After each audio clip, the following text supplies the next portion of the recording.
O eternal and almighty God, from whom all power and wisdom come, we are assembled here before thee to frame such laws as may tend to the welfare and prosperity of our province.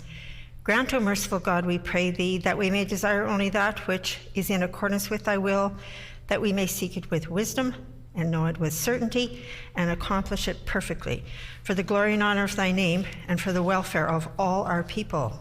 Amen. We acknowledge we are gathered on Treaty 1 territory and that Manitoba is located on the treaty territories and ancestral lands of the Anishinaabe, Anishinaabe, Dakota Oate, Dene Sulene, and Nihithuwug nations. We acknowledge Manitoba is located on the homeland of the Red River Métis. We acknowledge northern Manitoba includes lands that were and are the ancestral lands of the Inuit. We respect the spirit and intent of treaties and treaty making and remain committed to working in partnership with First Nations, Inuit, and Métis people in the spirit of truth, reconciliation, and collaboration. Good afternoon, everybody. Please be seated.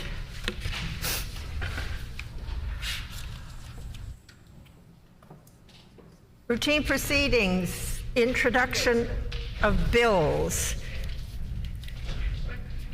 The Honourable Member for Brandon East.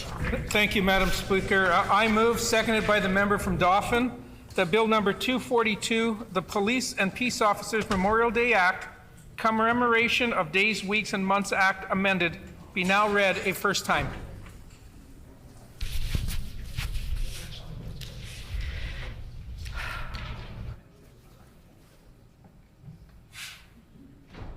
It has been moved by the Honourable Member for Brandon East, seconded by the Honourable Member for Dauphin, that Bill number 242, the Police and Peace Officers Memorial Day Act, Commemoration of Days, Weeks, and Months Act amended, be now read a first time. The Honourable Member for Brandon East. Thank you again, Madam Speaker.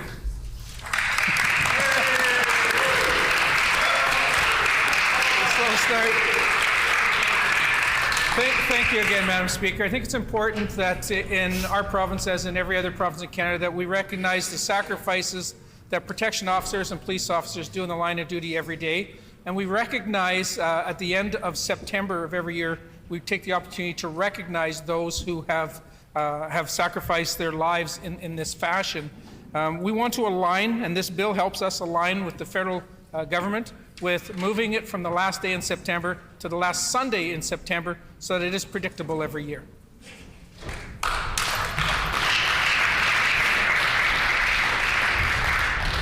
Is it the pleasure of the House to adopt the motion? Agreed? Agreed and so ordered. The Honourable Member for McPhillips. Thank you very much, Madam Speaker. I move, seconded by the member for Brandon West, that Bill number 233, the Chartered Professionals in Human Resources Act, be now read the first time.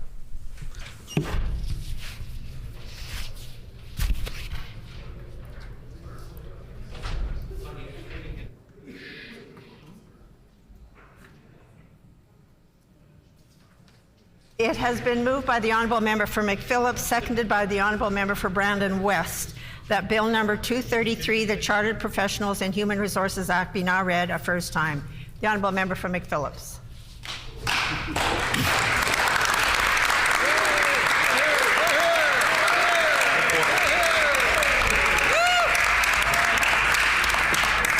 Thank you very much, Madam Speaker. This bill is very straightforward. It is a change to the designation of chartered professionals, allowing them to have that human resources designation. I look forward to all support in this House. Is it the pleasure of the House to adopt the motion? Agreed? Agreed and so ordered. Committee reports. The Honourable Member for La Vérendrye. Thank you, Madam Speaker. I wish to present the 6th report of the Standing Committee on Legislative Affairs.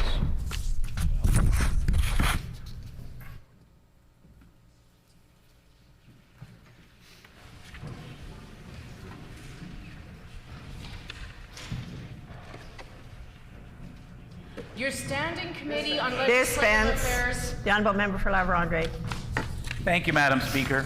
I move, seconded by the Honourable Member for Portage-La Prairie, that the report of the committee be received.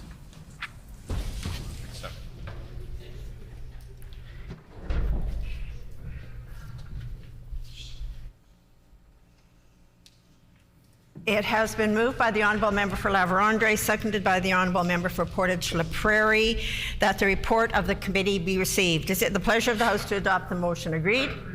Agreed, and so ordered. Tabling of reports.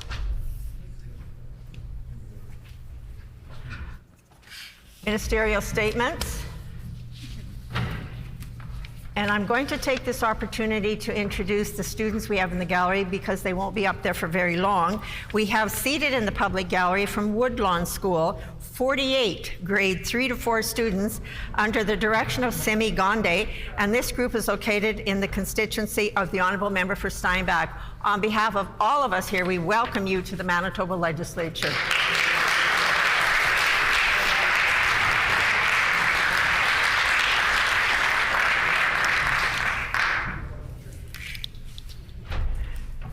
Member statements. The Honourable Member for Brandon East. Thank you, Madam Speaker. As summer approaches, many Manitobans will be making vacation plans that may include a scenic drive through Riding Mountain National Park, or maybe even heading south to International Peace Gardens for the day. Some families may venture north for some classic trophy pike fishing at Sickle Lake, or maybe even make plans to spend a week or weekend at one of the beaches at one of our many finest provincial parks. Whatever Manitobans plan to do this summer, I would highly recommend they include a visit to Manitoba's second largest city, Brandon. Thanks to the hard work and dedication of Executive Director Jen Watson and her regional coordinators Sarah Gerard and Pam Reese at Brandon First, there are plenty of things to do in Brandon this summer. To warm us up, on May 27th, we'll see the hosting of the Apple and Pine Spring Market at the Keystone Centre, followed by the Manitoba Summer Fair at the Keystone from June 7th to the 11th. Also, June 8th to 10th, we'll see the Manitoba High School Athletics Association Track and Field Provincials at the Brandon Community Sportsplex. July 19th to 23rd will be the World Clydesdale Show at the Keystone Centre. The Salamander Summer Music Festival at Rideau Park takes place from July 9th to the 23rd. And August 9th to 13th, we'll see Softball Canada's U15 Girls National Championships at Ashley Neufeld Softball Complex. Also, August the 11th to 13th, we'll see the Western Canadian Powerlifting Championships at the Healthy Living Centre at Brandon University. Brandon First is a not-for-profit destination marketing organization that consists of 12 board members, a 3-person staff, and a membership base of more than 40 local business stakeholders. They are committed to working as a cohesive group to promote Brandon, Manitoba as a host city for events and have a very impressive success record. Madam Speaker, with a goal to drive economic development in Brandon through multi-day event tourism and successful event hosting, I can honestly say, once you have attended an event, Brandon brings you back.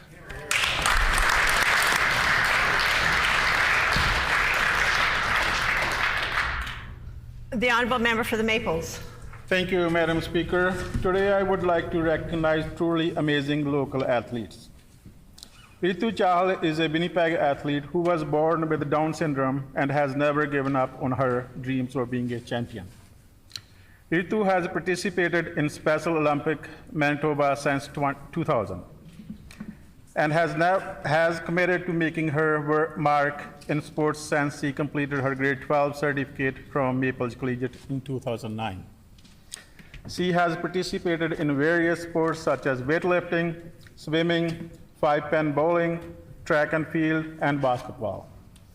6 Manitobans will represent Team Canada in the World Special Olympic Games. And Ritu has been selected to compete in powerlifting in Berlin in June. Ritu will travel with Team Canada from June 10th to 27th to participate in the Games. And she has also been selected to participate in 5-pin bowling for the February 2024 Special Olympic Canada Winter Games in Calgary, Alberta. She trains 3 times a week with Sports Manitoba, and when she is not training, she volunteered 3 times a week with Imagine Ability program, helping different business throughout Winnipeg. Special Olympic Manitoba has played a monumental role for individuals with intellectual disabilities, providing opportunity to feel proud of their hard work, amazing talent, and accomplishments. Ritu's entire families are proud of her and are thinking for the Special Olympic Manitoba and all her coaches who are working hard to achieve her goals. I would all like my colleague to please join me in congratulating Ritu for all her hard work, accomplishments so far, as well as wishing her best in Berlin next month. Ritu is joined by her parents, Meba and Jaswinder Chahal. Thank you, Madam Speaker.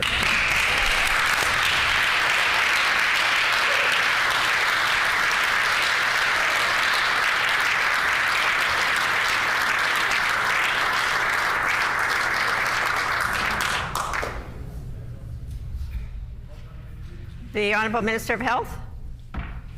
Thank you, Madam Speaker. I rise in the House today to recognize Ridwan Lai Badmas, a grade 12 student at Windsor Park Collegiate. Ridwan Lai has done outstanding work to contribute to his community. He founded the nonprofit Wake Up Mental Health and created a Diversity, Equity, and Inclusion Council at his school. Ridwan Lai's contributions have not gone unnoticed. Today, it is my pleasure to share the awards he has received in recognition of his efforts. Ridwan Lai is one of 36 scholars for the Lauren Award, which recognizes students' integrity, courage, and grit. He is one of the current finalists of the Terry Fox Humanitarian Award for his volunteering and humanitarian efforts, and he is one of 50 finalists for the TD Community Leadership Award. Ridwan Lai was a successful recipient of the University of British Columbia Beyond Tomorrow Award for Exceptional Black Canadian Scholars. He won the International Optimist Essay Contest and has accepted the University of Toronto's National Book Award. Most recently, he accepted the Mark Dickoff Memorial Scholarship for his work in championing mental health and well-being and making a difference in his community. Madam Speaker, it's my pleasure to recognize the efforts and accomplishments of this outstanding student. Scholarships and awards are impressive achievements and are often a reflection of an individual's commitment, hard work, and dedication to their community. Sitting in the gallery today is Ridwan Lai, his family members, and Ms. Jennifer Stevenson from Windsor Park Collegiate. Madam Speaker, I ask all members in the chamber to please join me to congratulate Ridwan Lai and thanking his family and teachers for their uplifting support. Congratulations.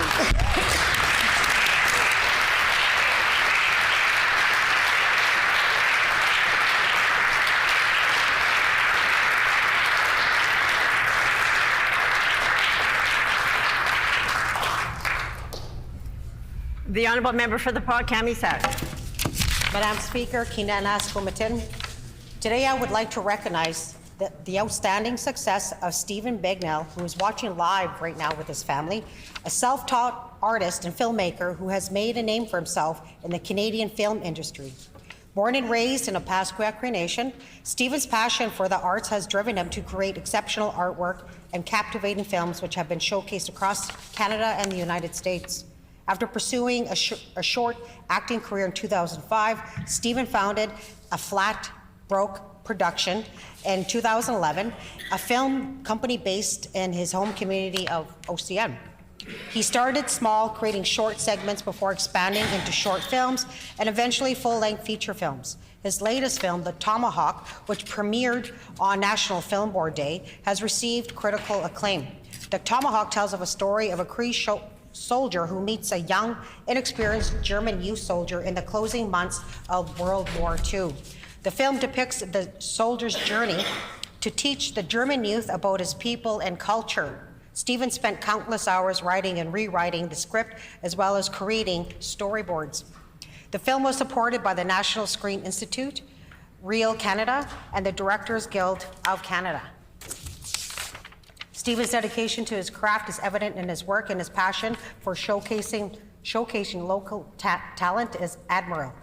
He also written several more scripts and that he hopes to bring to life in future projects with the goal of putting a Pasquia Cree Nation and the town of the Pas on the map for its local talent and crew. I would like to commend Stephen for his hard work and creativity. His success as a filmmaker and artist is truly inspiring, and it is a testament for his dedication and perseverance. Stephen's achievements are not only brought brought recognition to himself, but also have shed light on the Indigenous community's talent in the arts. I would like my colleagues to please join me in congratulating Steve on his success. I go, sir.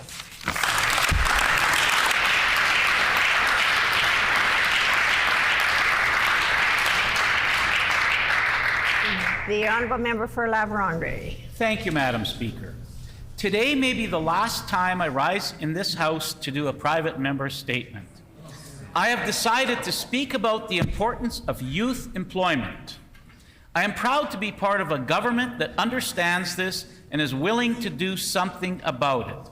Madam Speaker, I am talking about the Green Team program and our PC government's funding of community projects across our entire province. I am pleased to say that La Vérendrye will receive $235,694.30 from the total of $9.6 million to support the Green Team program this year. Madam Speaker, these funds will be used to support so many projects in our local communities. Not only are these projects important to communities, they are important to our youth. Over the years, I have seen the importance of our youth finding employment, especially those that this may be their first job. These jobs not only give a financial benefit, they provide life skills. Madam Speaker, in my previous life before politics, I was a business owner, and every year I employed between 4 and 6 high school students. After being employed for a few months, you could see the change in many of them as they gained self-confidence and people skills. These are just some of the reasons I feel it is important for our youth to find employment, and the Green Team program is doing just that. I want to thank our PC government for providing these job opportunities. Thank you, Madam Speaker.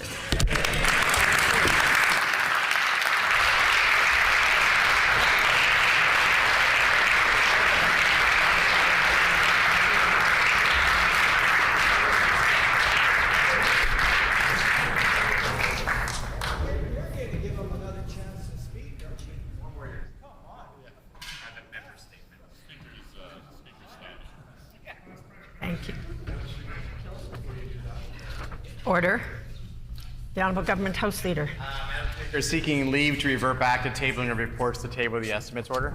Is there leave to revert back to tabling? Leave has been granted. The Honourable Minister of Justice. Thank you, Madam Speaker. Pleased to table the estimates order, which is permanent and signed by myself and the acting opposition House Leader, the member for Quaitman. And at this time, I would like to draw the attention of all honourable members to the Speaker's Gallery, where we have with us today 2 special guests known to many of us. We have Laura Tamaka, Director, Council of State Governments, and Eileen Grossman, Assistant Director, Council of State Governments. And on behalf of all of us here, we would like to welcome you to the Manitoba Legislature and wish MLC the best in the future.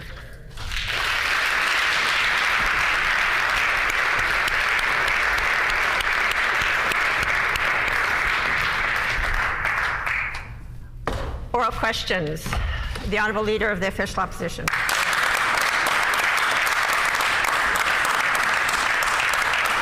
Madam Speaker, doctors are speaking out. Of course, we've already heard from Dr. Dan Roberts, and now other physicians are joining to the chorus of criticisms of the PC healthcare cuts. Now, one physician has said that the governance structure of shared health, and I quote here, is completely a mess. End quote. And the Diagnostic and Surgical Task Force has added another layer of bureaucracy. He added, and I quote here, it's an absolute mess. You have to get rid of some layers and you have to fix the governance. Who reports to whom? End quote. Does the Premier acknowledge that healthcare under her watch is an absolute mess?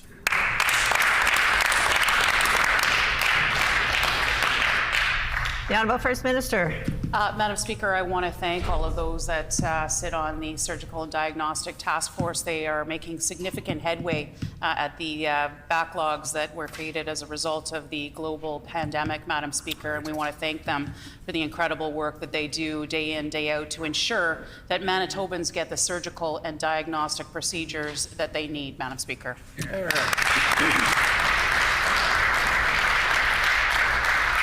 The Honourable Leader of the Official Opposition on a supplementary question. Just want to correct the record and point out that it was PC healthcare cuts that helped to create the surgical and diagnostic backlog. Everyone in Manitoba knows that this was one of the only jurisdictions in the world that was cutting ICU beds as we approached the pandemic. One of the many reasons doctors are speaking out. PCs have created a bureaucracy that even they themselves cannot manage. Here's what frontline doctors are saying, and I quote here, if you need funding for something, do you go to the task force? Do you go to shared health? Do you go to your own health region to pay for the task force? Do you go to your own region or go to shared health? End quote. No one knows, least of all this PC cabinet, and that's why healthcare has deteriorated so much under their watch. Does the Premier acknowledge that her government has created such a profound dysfunction in our very important healthcare system?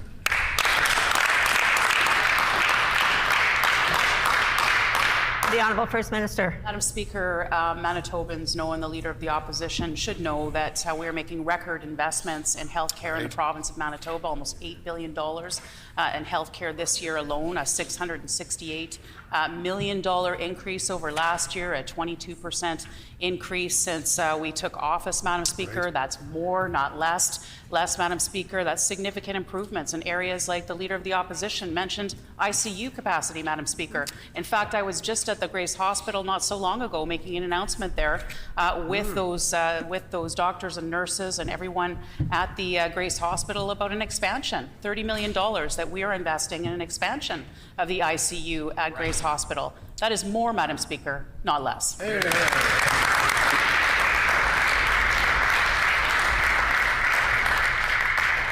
The Honourable Leader of the Official Opposition on a final supplementary. Madam Speaker, for all the announcements the Premier likes to attend, there are fewer healthcare services available to Manitobans. There are fewer emergency rooms, there are fewer cancer care clinics, and there are even fewer drugs covered by the provincial formulary.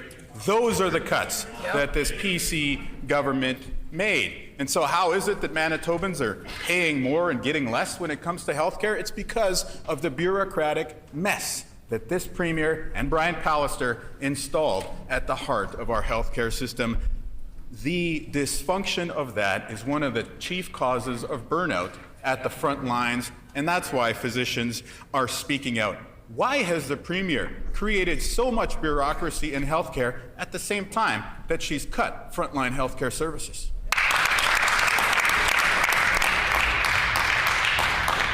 The Honourable First Minister. Well, Madam Speaker, the Leader of the Opposition talks about doctors speaking out, Madam Speaker. I'm going to talk about doctors that are stepping up to help Manitobans, Madam Speaker, those who are members of our Surgical and Diagnostic Task Force, and I want to thank them for the incredible work that they do, Madam Speaker. People like Dr. Peter McDonald, who is the chair of the Diagnostic and Surgical Task Force, Dr. Louis Oppenheimer, Dr. David Hockman, Dr. David Mateer. There's others, Dr. Chris Dulu, Madam Speaker, Dr. Ed Bushell. These are all Manitobans, and there's more, Madam Speaker. These are all Manitoba doctors who have stepped up to help find solutions to the challenges that we face, not just here in Manitoba, but these are challenges that are faced right across the country. These individuals are focused on finding solutions to these challenges, and I want to thank them for taking the time out of their schedule to do what's important to all Manitobans.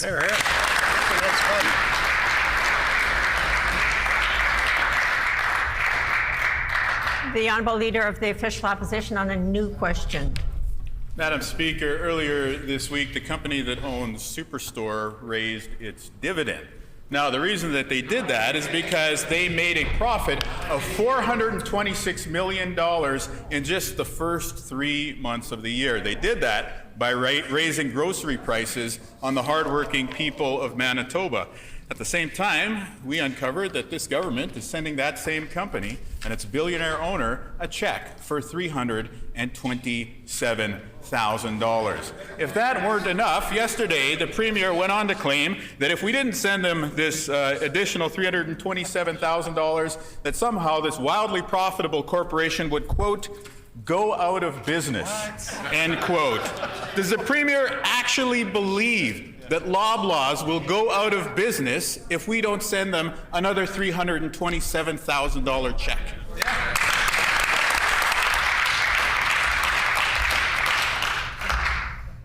The Honourable First Minister. Thank you very much, Madam Speaker. And while the Leader of the Opposition and members opposite are busy picking fights with businesses in Manitoba, Madam Speaker, we'll continue to support those businesses in Manitoba to ensure that we're creating an environment in Manitoba that's conducive for them to grow their businesses here in Manitoba. The Leader of the Opposition and members opposite don't seem to understand that if businesses grow in Manitoba, it means more revenues to the government. More revenues to the government is how we pay for better health care, education, justice, social services, Madam Speaker. Order! Members opposite don't like that, and they don't understand how to grow our economy. They don't understand that it's a good thing to support businesses in Manitoba, Madam Speaker. Their only solution is to jack up taxes on the backs of hardworking Manitobans. Order! We think that's wrong. Hey!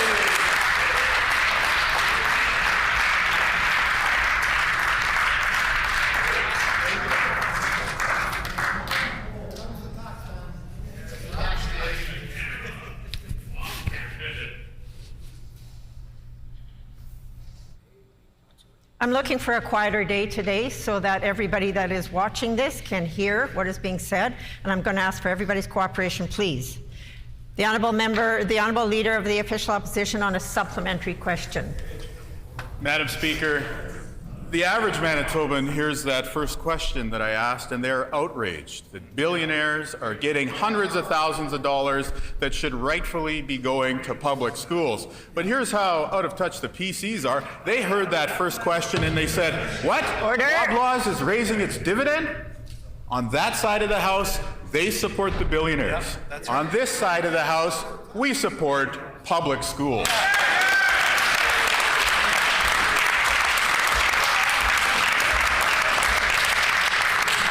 The money for these checks is being taken from revenue that is supposed to support education in Manitoba. Will the Premier stop her practice of sending checks to billionaires and instead invest in local public schools?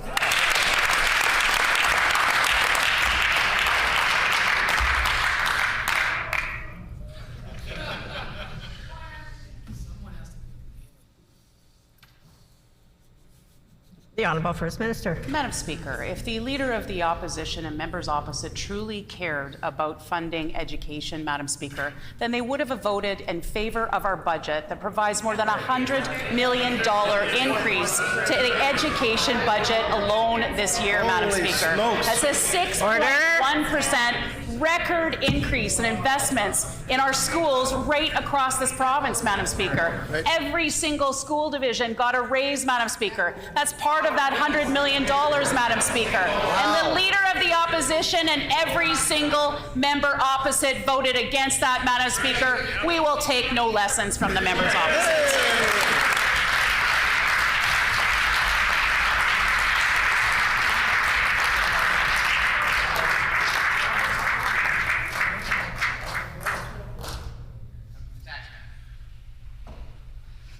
The Honourable Leader of the Official Opposition on a final supplementary.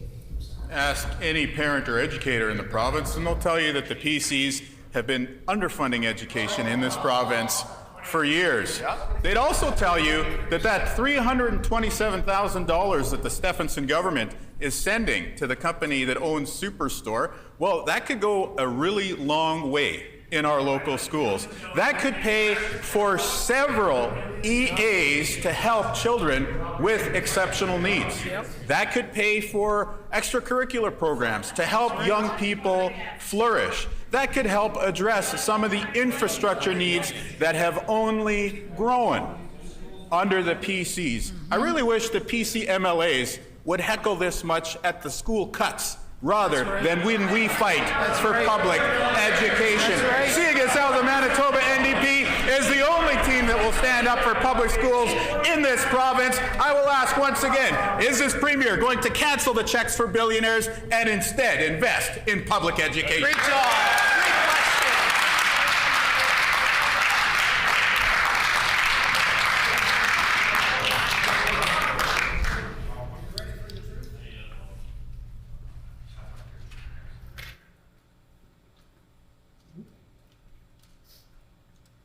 The Honourable First Minister.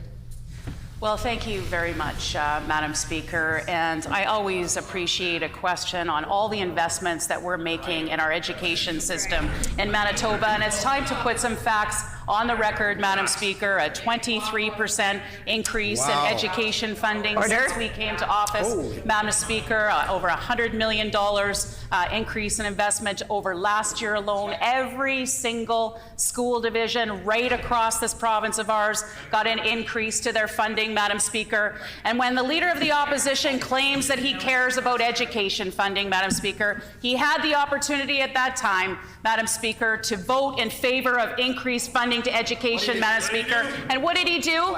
He voted against it, Madam Speaker. We will take no lessons from the members opposite.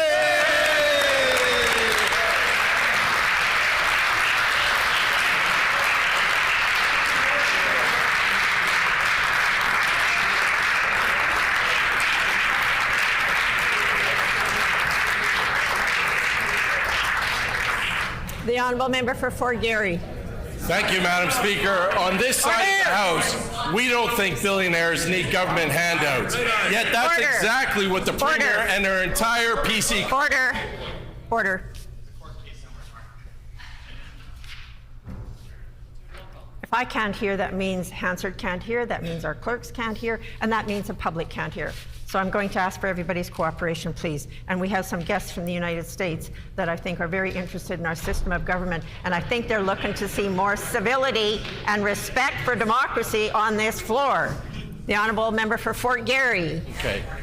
Madam Speaker, they gave Galen Weston, the president of Superstore and No Frills, a check for over $327,000. Manitobans know that Galen Weston has been making their lives harder by jacking up grocery prices. Yet this Premier thinks he needs even more money. Will the Premier simply admit that this is wrong and commit to stop cutting checks for billionaires?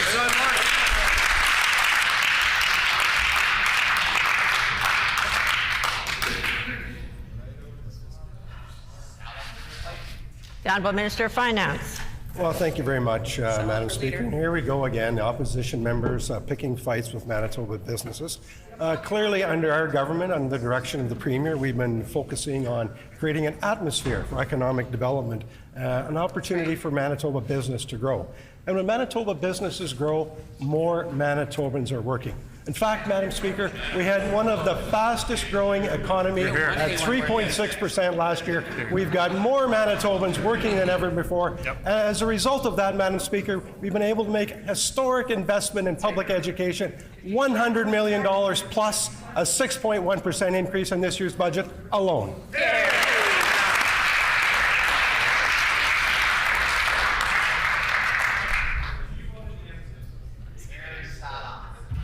Order.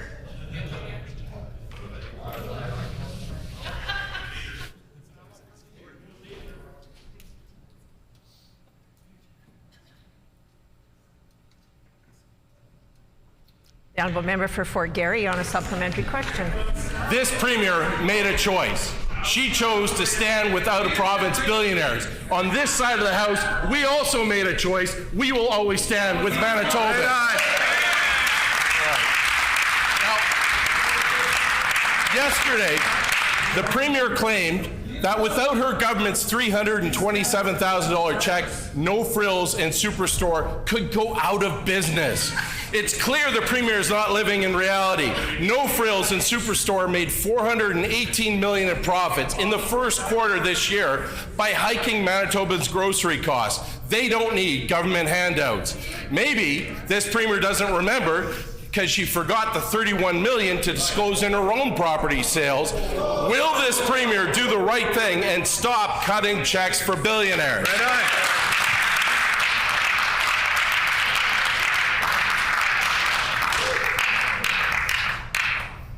The Honourable Minister of Finance. Well, Madam Speaker, through our education property rebates, we're giving historic money back to Manitobans, their hard-earned income tax money, Madam Speaker. Right. What, under the NDP, and this will be the member for Fort Garry, should pay attention, was it when he was over at the Winnipeg School Division. We know their plan. Under his watch at the Winnipeg School Division, local property taxes went up almost 37%. We know what the NDP's mandate is. They're the tax and spend NDP. That will never change.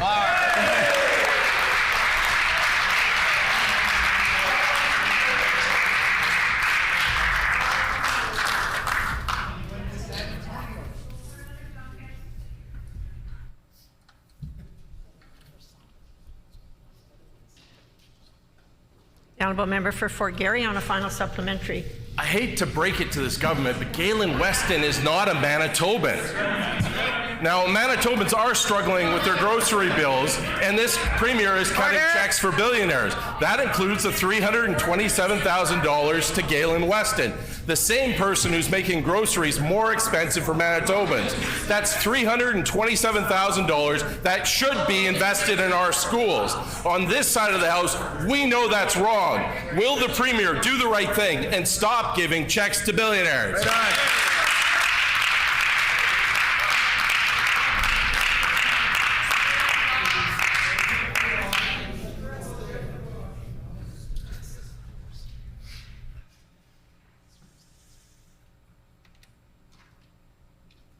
The Honourable Minister of Finance. Thank you very much, Madam Speaker. Well, this particular company employs 6,000 Manitobans. We are going to support 6,000 Manitoba workers here in Manitoba.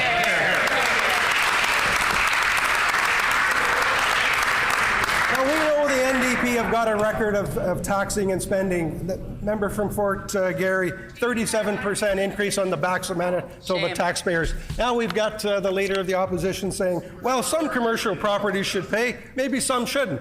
What kind of rules is he making up? Is he making policy on the fly? Is he going to pick and choose winners and losers? What is his agenda besides taxing them?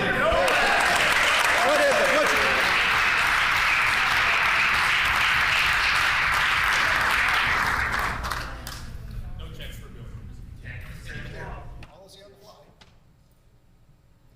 The honourable member for Union Station. Madam Speaker, when it comes to healthcare, the PCs just can't do anything right. They refuse to listen to frontline healthcare workers, they let vacancy rates reach dangerous levels, and they continue to cut healthcare services that Manitobans rely on. Yet one thing they seem to have no problem doing is sending millions of dollars to private for-profit providers instead of investing in our public healthcare system. New documents from August 2022 to March of 2023 show the PC spent $5.24 million on agency nurses in the Southern Health Region alone. I'll table those documents now. Can the Premier explain why she's sending millions of dollars to private for-profit agencies instead of investing in nurses in our public healthcare system?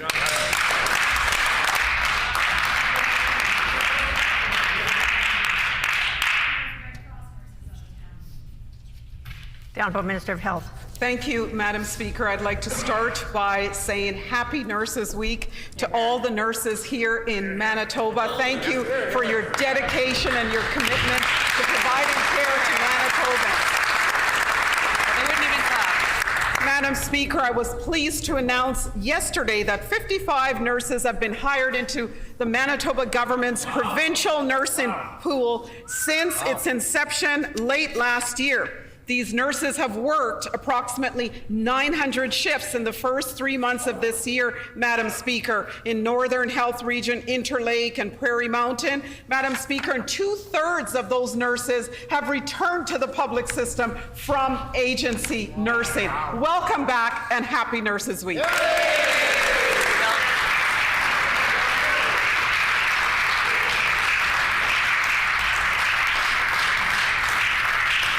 The honourable member for Union Station on a supplementary question. Instead of investing in our public health care system, the PCs are still spending even more money on private for-profit companies.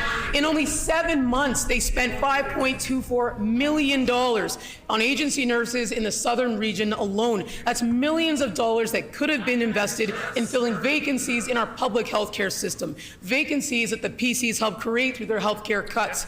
The PCs should put the care and the outcomes of Manitobans first, not the bottom line of private for-profit companies. Can the Premier tell this House why she's spending millions of dollars for private companies instead of investing in nurses in our public health care system?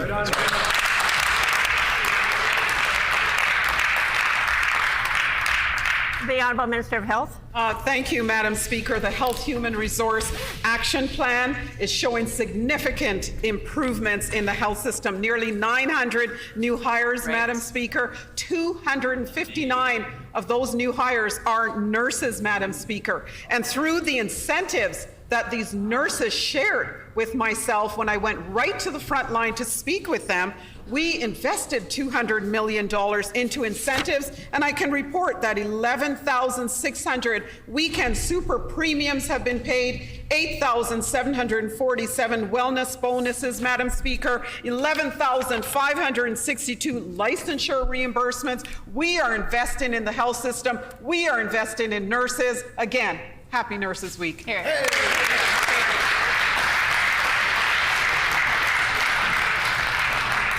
The honourable member for Union Station on a final supplementary.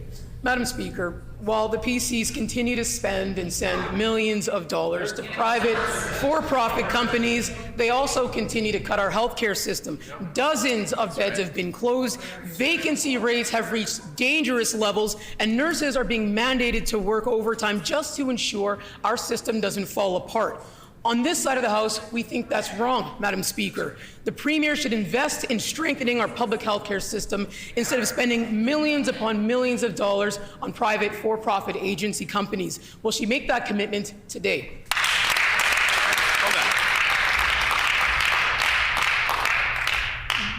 The Honourable Minister of Health. Thank you, Madam Speaker. May is a very exciting month for the University of Manitoba's College of Nursing. 120 students are making history this month as they enter the inaugural summer intake into the nursing program. This was made possible through an agreement with our government and the University of Manitoba, and I'm thrilled to be celebrating this milestone with all of you. Enjoy your summer program, and I wish you all the very best in the profession you have chosen and as you enter careers in the health system.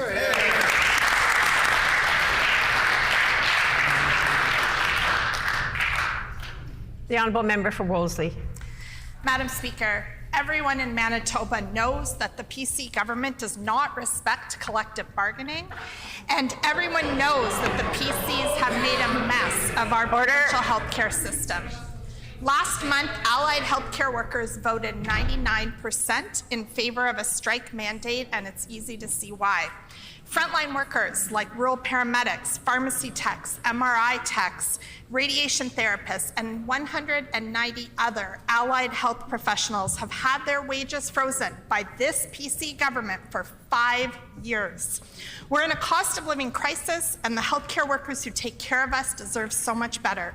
Will the Premier give allied health workers a fair deal today?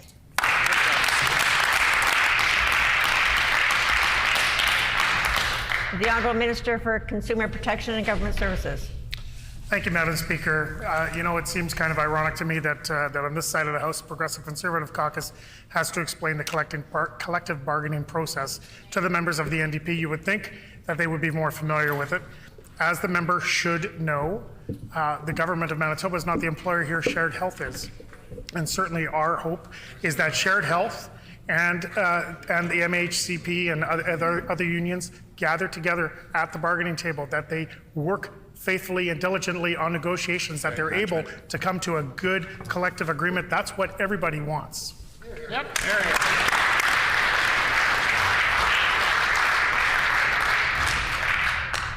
The Honourable Member for Wolseley on a supplementary question. Madam Speaker, 99% of allied healthcare workers voted in favor of a strike. If that doesn't scream failure on behalf of this government, I don't know what does. Thousands of frontline healthcare professionals feel disrespected by this government. This is an unprecedented mandate, and it's a clear sign that they've had enough of this government's incompetence. Ultimately, this PC government is responsible. Ultimately, it would be excellent if the Minister of Labour could speak to a labour question and take some responsibility. When will the Premier stop disrespecting allied healthcare workers and negotiate a fair deal?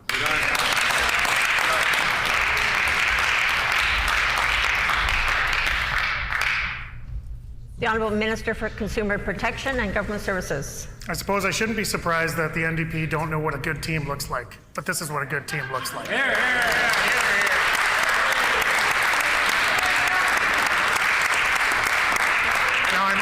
I'm disappointed. I continue to be disappointed, though not particularly surprised, that the members opposite continue to try to inflame the situation. It's irresponsible for them to do so. It does harken back to the Sellinger days, where they thought that they were at the buffet. I mean, the bargaining table. Sorry, not the buffet table, but that's what it felt like, I think, for the unions at the time.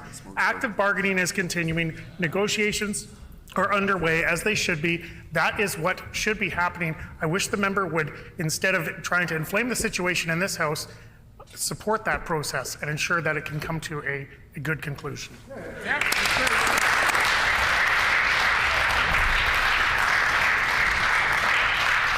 The honourable member for Wolseley on a final supplementary. Madam Speaker, the PCs are always trying to change the channel from their failures in the healthcare system. But it's their 7 years of cuts that have thrown healthcare into chaos. A wage freeze for 5 years during a cost of living crisis. That's the policy of this PC government. Allied healthcare workers have had enough. They voted 99% in favor of a strike mandate, and they deserve a fair deal. On this side of the House, we respect allied healthcare workers, and we recognize them as our constituents, our neighbors, and our care providers. Why has the PC government failed to give them a fair deal?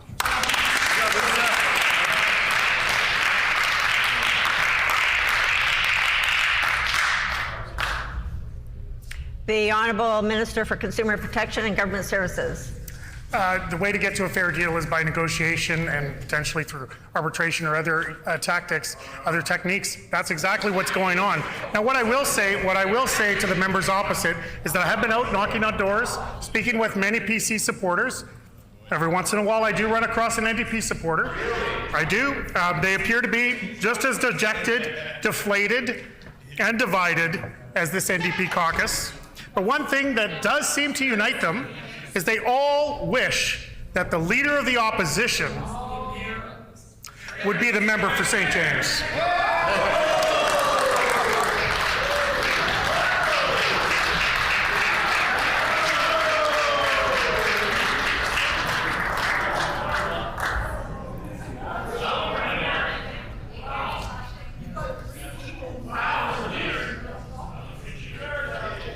Order.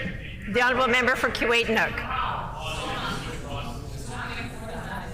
Thank you, Madam Speaker. Order. Order. The Honourable Member for Kuwait-Nook. Thank you, Madam Speaker. In September of last year, motorcyclist Denny LaRue was killed in a collision on Highway 311. Denny was celebrating his 45th birthday on a charity ride alongside friends and family when the group hit a large patch of muddy debris left on the road, leading to the tragic accident. Denny's family and friends continued to call on the province to increase highway safety by having better accountability and signage when there's debris left on the road. When we raised this issue last fall, the minister said that his government is studying a pilot project in Ontario regarding clearing mud and debris from highways. Can the minister provide an update on the status of this and how his government will implement lessons learned from this tragic accident?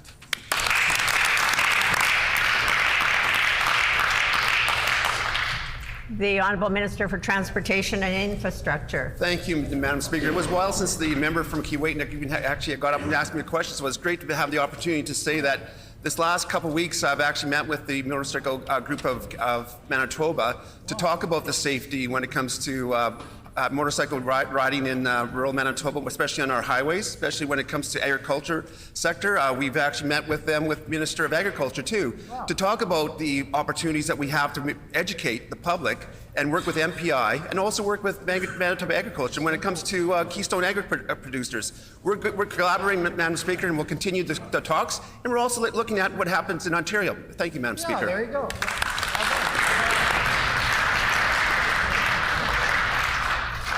The Honourable Member for Kuwait-Nook on a supplementary question. Thank you, Madam Speaker. We raised this issue last fall because Denny's death was tragic and his loved ones want to ensure no one else suffers the same fate.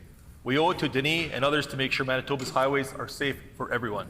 Advocates are calling for highways to be cleared quicker and for better signage, enforcement, and accountability to prevent further tragic accidents. The minister also said last fall that his government is looking into maintenance contracts with municipalities. Can the minister provide an update on what progress has been made on these maintenance contracts?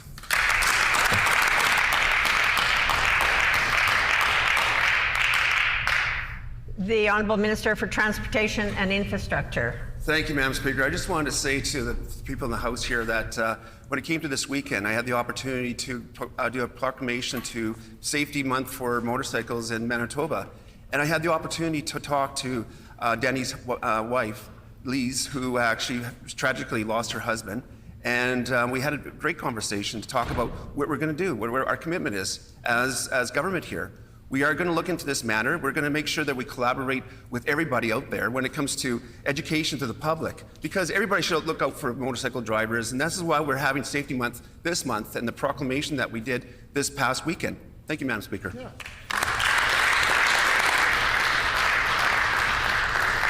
The Honourable Member for Kuwait-Nook on a final supplementary. Thank you, Madam Speaker. Highway safety is something all Manitobans can get behind.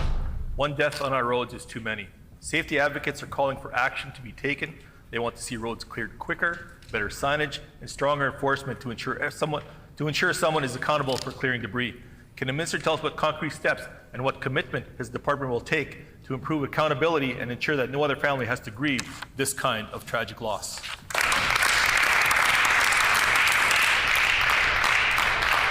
The Honourable Minister of Transportation and Infrastructure. Madam Speaker, it's always safety when it comes to, is the number one priority when it comes to Manitoba transportation infrastructure. When it comes to safety, especially for motorcyclists, we're going to be working with RMs, local governments. We're going to be working with First Nation communities. We're going to be working with everybody to make sure that our roads are safe. And I just want to make an announcement. I just want to table this, but we actually now reduced the speed limit at Broken Head First Nation to 50 kilometers an hour. It took them 20 years to even look at it. We actually did it, Madam Speaker. Way to go!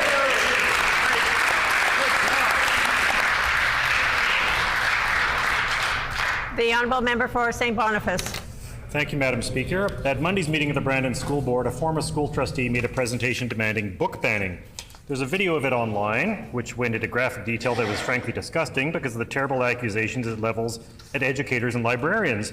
That includes describing being 2S LGBTQ as an ideology. It's not. It's not catching. You don't get converted to being 2S LGBTQ by reading a book, and you can't be converted away from it. And let's be clear, I'm a father. I want my children to be safe, and that includes being safe from extremists who want to take away our freedom of choice and freedom to read. There's been silence from this government so far on these attempts to ban books. Will the PCs take a stand against this US style of extremism and censorship? The Honourable Minister of Advanced Education and Training. Thank you, Madam Speaker. And we understand that this is a presentation that was given at a school board, and school boards are set up and they have elected officials with trustees who are elected by the public. And it is a process that it has autonomy to look at these issues as they arise, and parents can raise various concerns.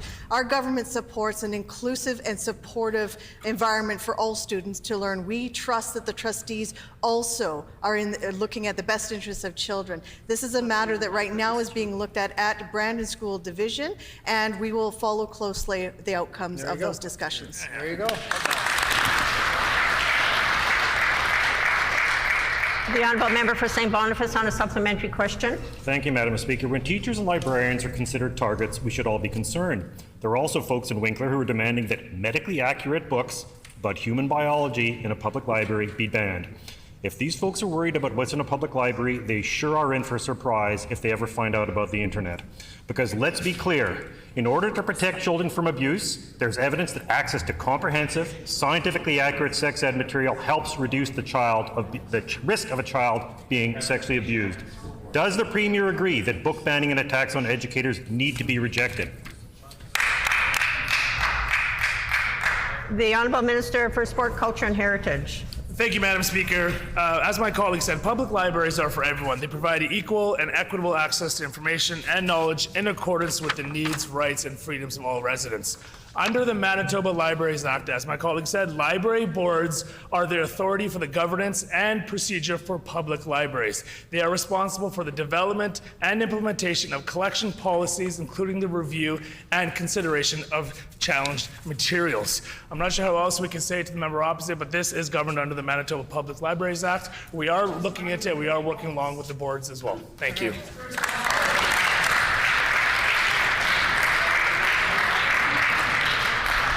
The Honourable Member for River Heights on a final supplementary. Madam Speaker, management and planning with respect to healthcare, particularly in human resources, are not the government's strong point. We're seeing shortages of healthcare personnel, family physicians, nurses, specialist physicians, like in ophthalmology. The current desperate shortage of psychologists is causing critical delays in youth care. A PET-CT scanner is sitting idle because advanced staffing and other planning was not done. A neuro-ophthalmologist has been hired to come to Winnipeg, but the planning wasn't done to prepare for his arrival, and he may now go elsewhere. Why has the government had such profound dysfunction in its human resource and equipment planning? Honourable Minister of Health.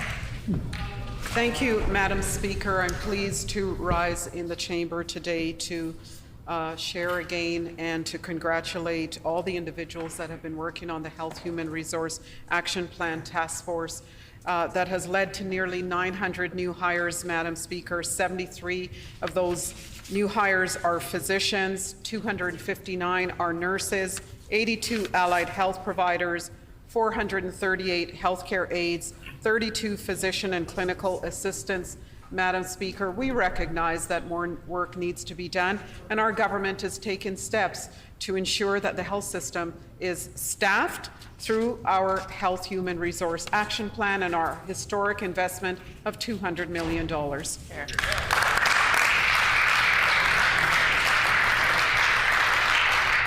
The Honourable Member for Dawson Trail. Madam Speaker, our government has shown a commitment to affordability.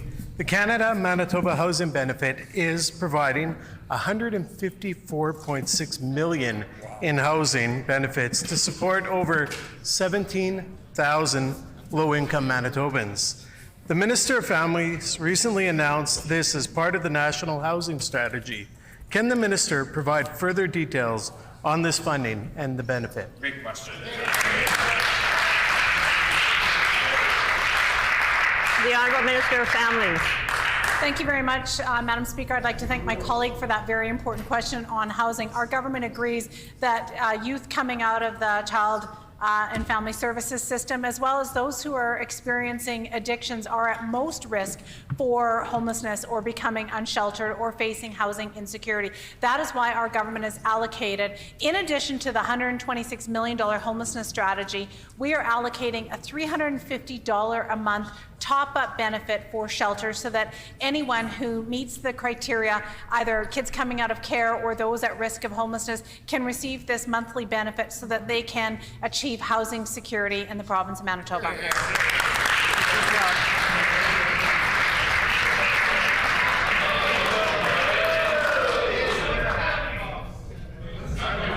Order. Order. The Honourable Member for Flin Flon. Madam Speaker, in 2021, this PC government made a promise to 125,000 Manitobans, 350 communities, that they'd have them hooked up to high-speed internet. I was recently in Dooley Lake, Lac Brochet and Brochet, and we know that this government has broken that promise, specifically in the north, but throughout other communities as well. Lack of access to high-speed internet in those communities makes it hard for their children to get ahead in education. It makes it hard for their businesses to succeed. Can the Premier tell us why she's failed to live up to her promise to bring high-speed internet to those communities?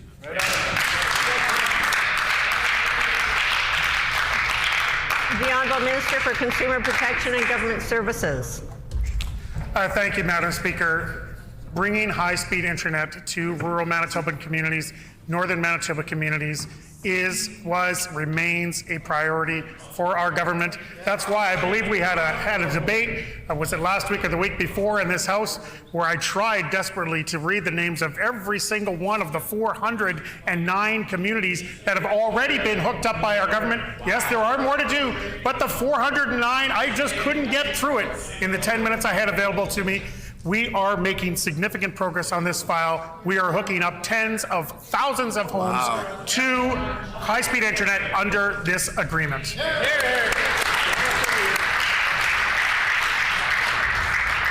The time for oral questions has expired. Petitions. The honourable member for Transcona. Thank you, Madam Speaker. I wish to present the following petition to the Legislative Assembly.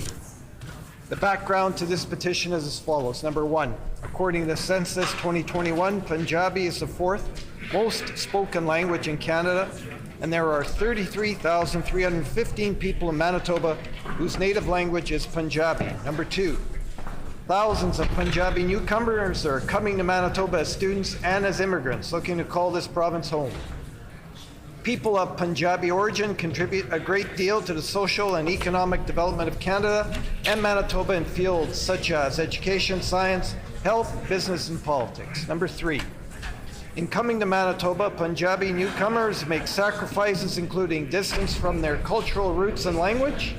Many Punjabi parents and families want their children to retain their language and keep a continued cultural appreciation. Order!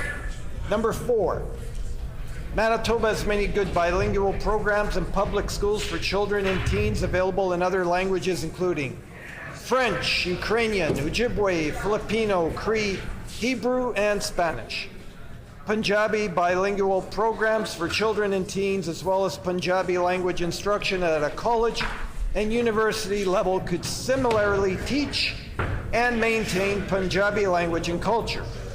Number five, Punjabi bilingual instruction would help cross-cultural friendships, relationships, and marriages and prepare young people to be multilingual professionals. We therefore petition the Legislative Assembly of Manitoba as follows: to urge the provincial government to take steps to implement Punjabi bilingual programs in public schools similar to existing bilingual programs and take steps to implement Punjabi language instruction in other levels of education in Manitoba.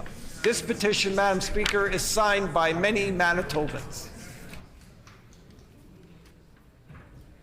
In accordance with our Rule 133(6), when petitions are read, they are deemed to be received by the House. The honourable member for Elmwood. Thank you, Madam Speaker. I wish to present the following petition to the Legislative Assembly.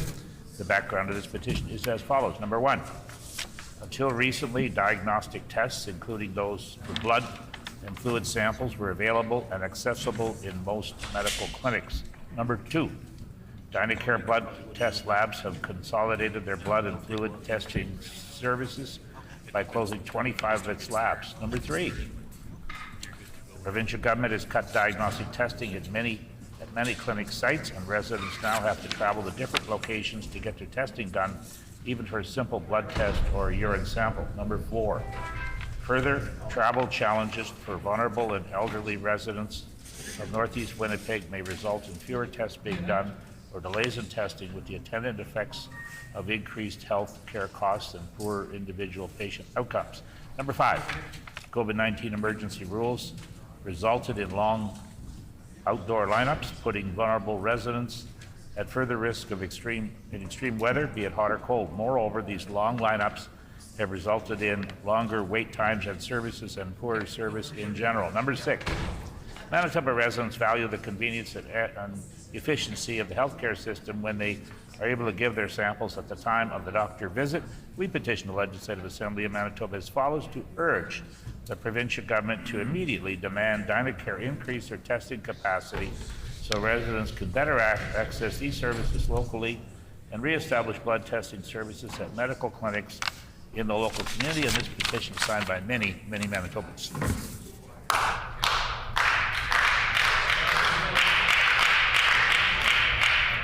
The honourable member for Point Douglas. Mr. Speaker, I wish to present the following petition to the Manitoba Legislature. The background to this petition is as follows. 1. Across the province, many Manitobans continue to struggle with addictions, and the pandemic has led to even more deaths and worsened the ongoing public health crisis of opioid overdoses. 2. 372 Manitobans died from an overdose in 2020, and that's over one a day and an 87% higher than in 2019. 3. Manitoba is expected to exceed over 400 overdose deaths in 2021, but the data is not publicly available since the last public reporting of opioid deaths was published in 2019. The data for drug overdose deaths from 2022 and 2021 was compiled through media inquiries, and this needs to change. 5.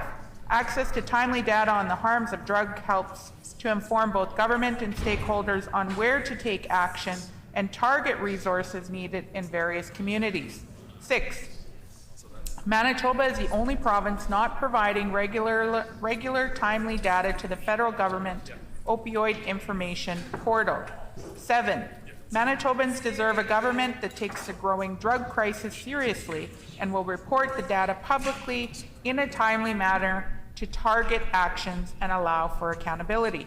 We petition the Legislative Assembly of Manitoba as follows: to urge the provincial government to enact Bill 217, the Fatality Inquiries Amendment Act overdose death reporting, to require the province to publish the number of drug overdose deaths as well as the type of drug on a government website in a timely fashion.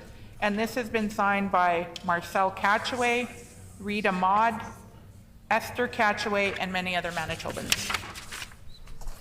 Further petitions, the Honourable Member for St. Vital. Thank you, Madam Speaker. I wish to present the following petition to the Legislative Assembly. To the Legislative Assembly of Manitoba. These are the reasons for this petition. 1. Since taking office, the provincial government has cut operating funding to post-secondary institutions such as Brandon University, while simultaneously increasing tuition and student fees. 2. Brandon University is the only university in rural Manitoba and serves as an important hub for Westmen. 3. Brandon University is the largest university outside of Winnipeg, with over 2,200 full-time students and just under 1,000 part-time students. 4. Despite the important role Brandon University plays in Manitoba, the provincial government is continuing to cut the university's funding in budget 2023-24, as funding yet again fails to keep pace with inflation. 5. Inadequate funding hurts students and the quality of education they receive, as it may force Brandon University to raise tuition, cut programs and services, or both. 6. Funding cuts also negatively impact Brandon University's faculty, who are at risk of having their courses cut or being let go altogether. 7. The provincial government has refused to explain why Brandon University's 2023-24 operating funding increase falls below inflation and why it is lower than other universities in Manitoba. We petition the Legislative Assembly of Manitoba as follows: to urge the provincial government to adequately fund Brandon University so that the institution can avoid making cuts and continue to serve students, faculty, Westmen, and the province of Manitoba as a whole. And this petition has been signed by many Manitobans.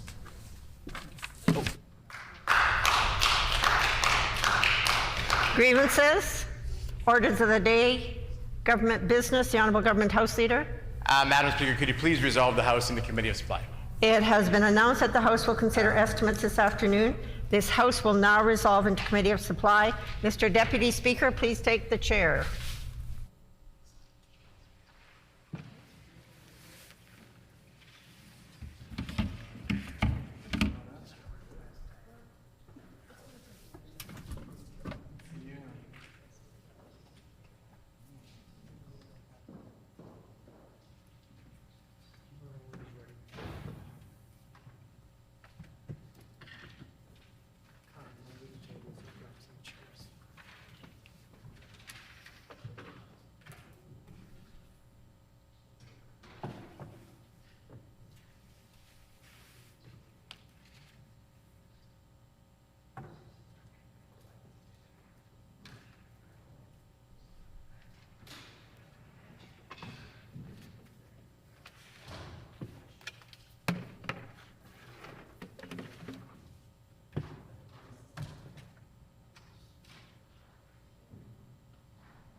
And just let Pat know. Okay. I'll be ready. All right, so that's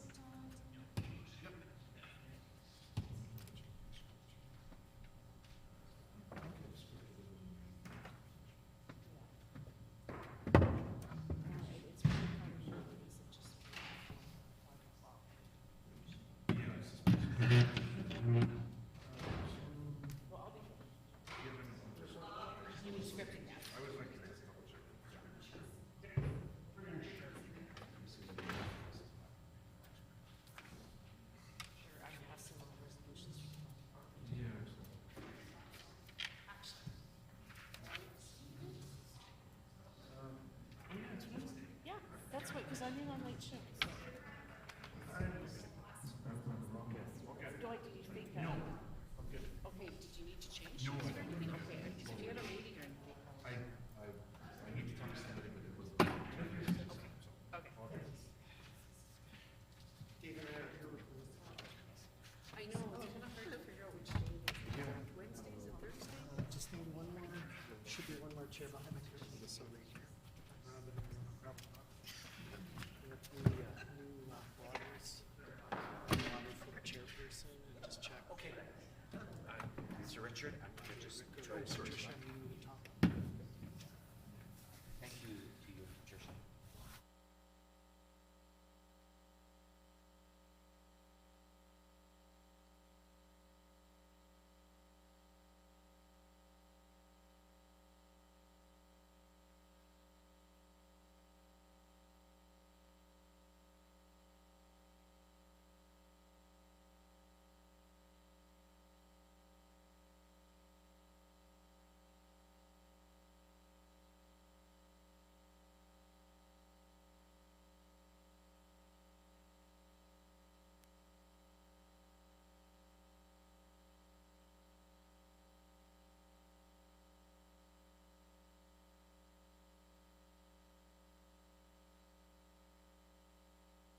Will the Committee of Supply please come to order? This section of the Committee of Supply will now resume consideration of the estimates for the Department of Indigenous Reconciliation and Northern Relations. At this time, we invite ministerial and opposition staff to enter the chamber, and I would ask the Minister and Critic to please introduce their staff in attendance.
If the Honourable Minister may introduce their staff, please. Okay, thank you very much. To my left, I have Ainsley Crone, Deputy Minister. Next to her, Kevin McPike.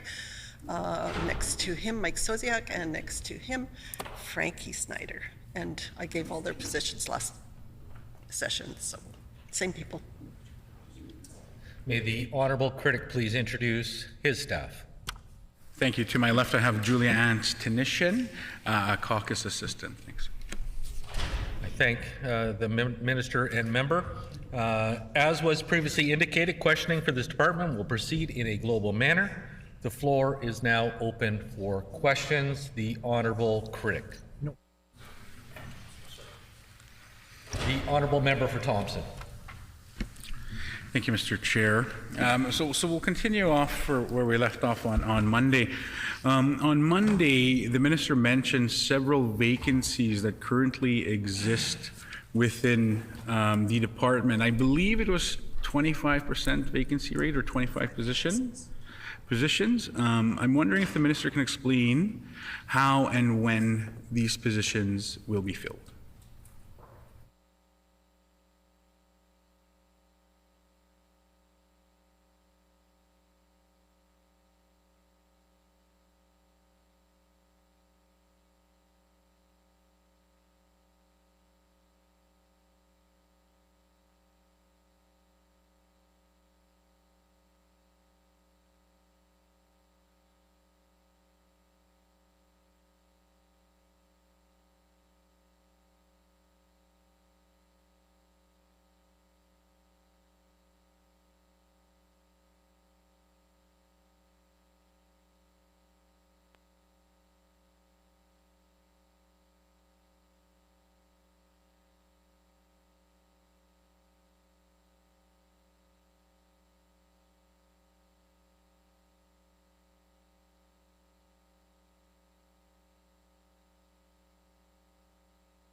The Honourable Minister.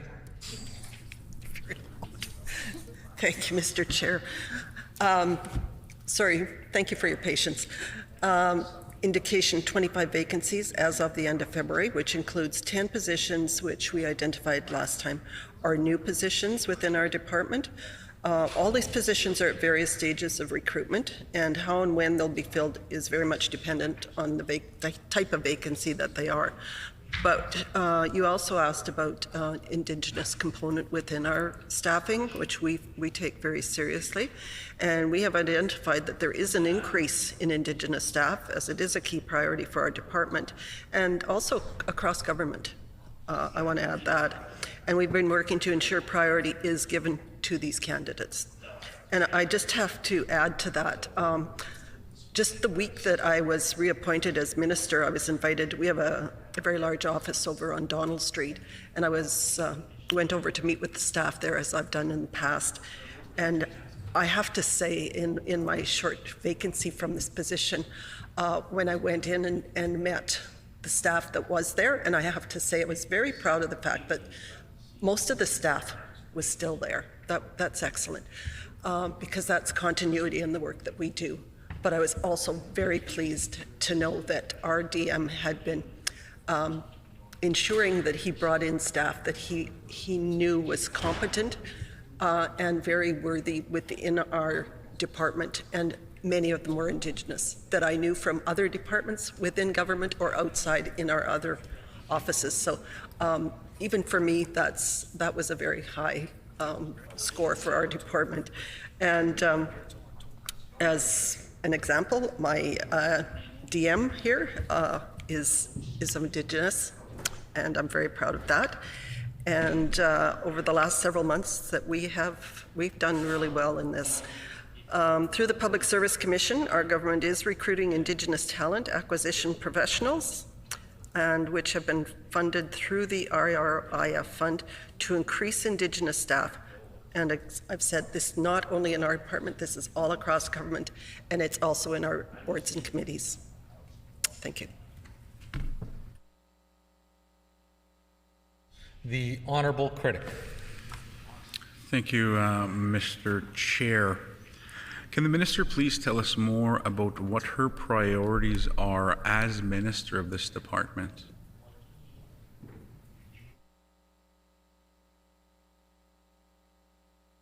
The Honourable Minister. Thank you. That's a great question. It's actually really exciting. I have days now when I view my departure to retirement as a bit of a sad note, because I see how far our government has come working with Indigenous communities leadership. Economic development has to be just way at the top. The meetings that we're having with various First Nations communities and their leadership on the strides forward on economic development is, I would have to say, it exceeds my expectations. And I have mentioned before that sometimes my expectations are a little lofty and sometimes hard to reach for myself and maybe my expectations of others. But I find it pretty overwhelming, the direction that we're going.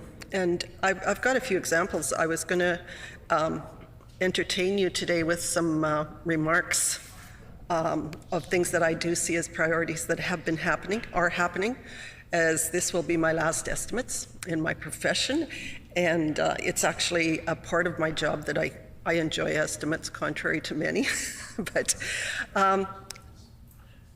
I have to point out, and to me this is one that goes right back to day one.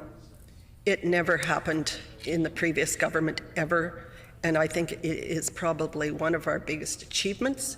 And I find myself actually even a little emotional on this, because this has been an ask for many, many years, and it's revenue sharing.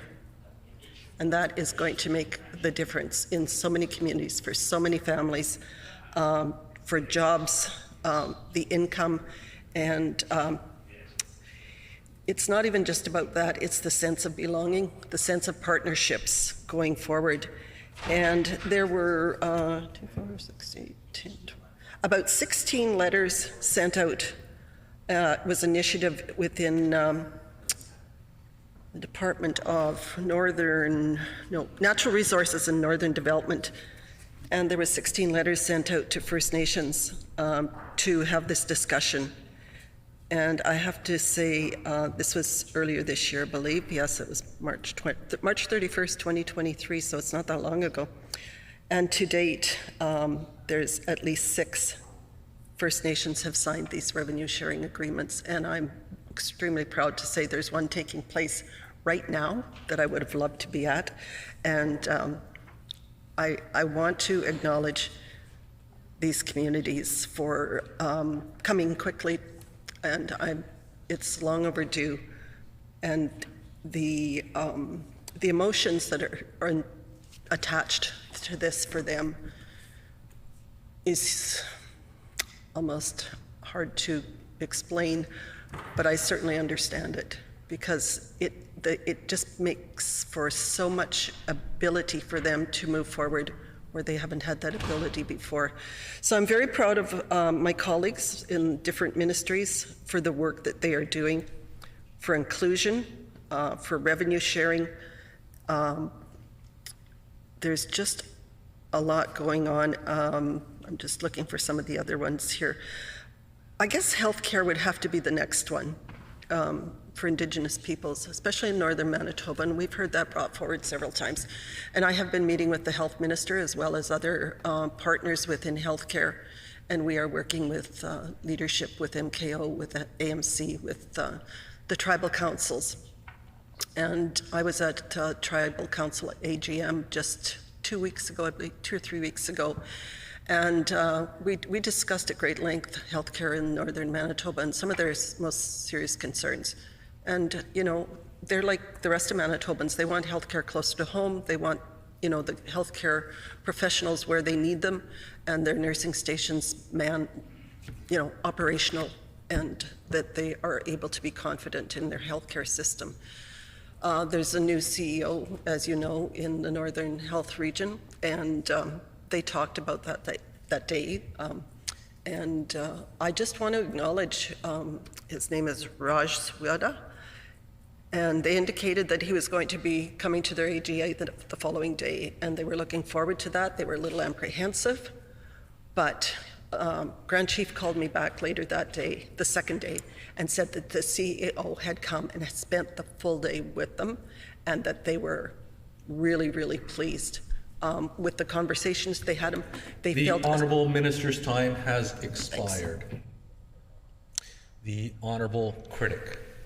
I'd like to dive into the comment that the Minister had made about revenue sharing. I know they had mentioned the other departments in terms of revenue sharing.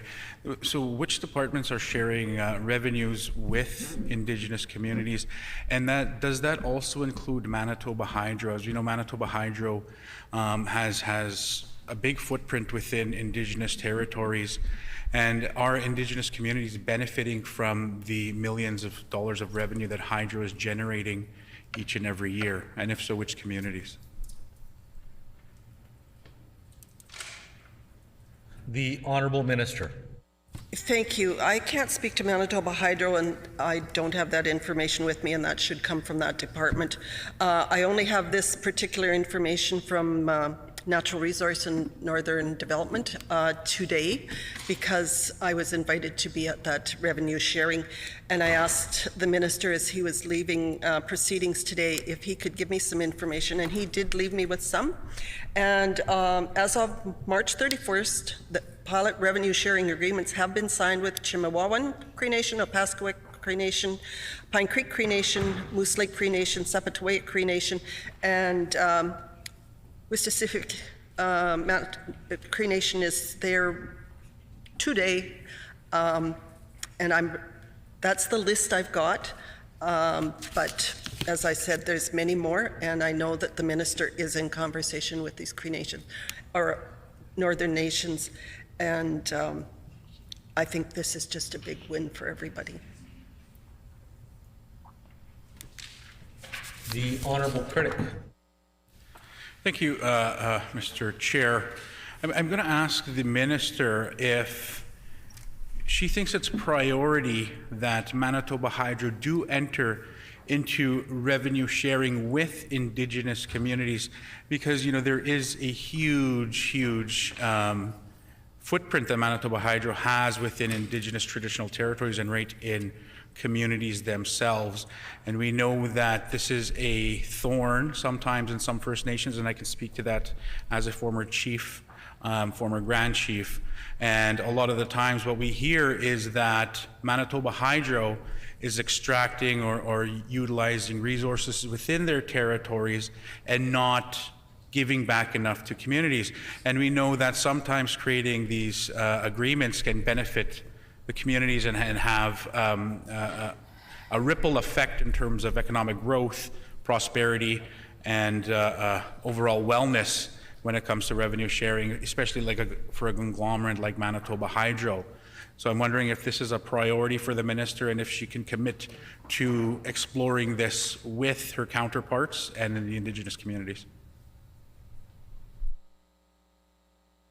The Honourable Minister.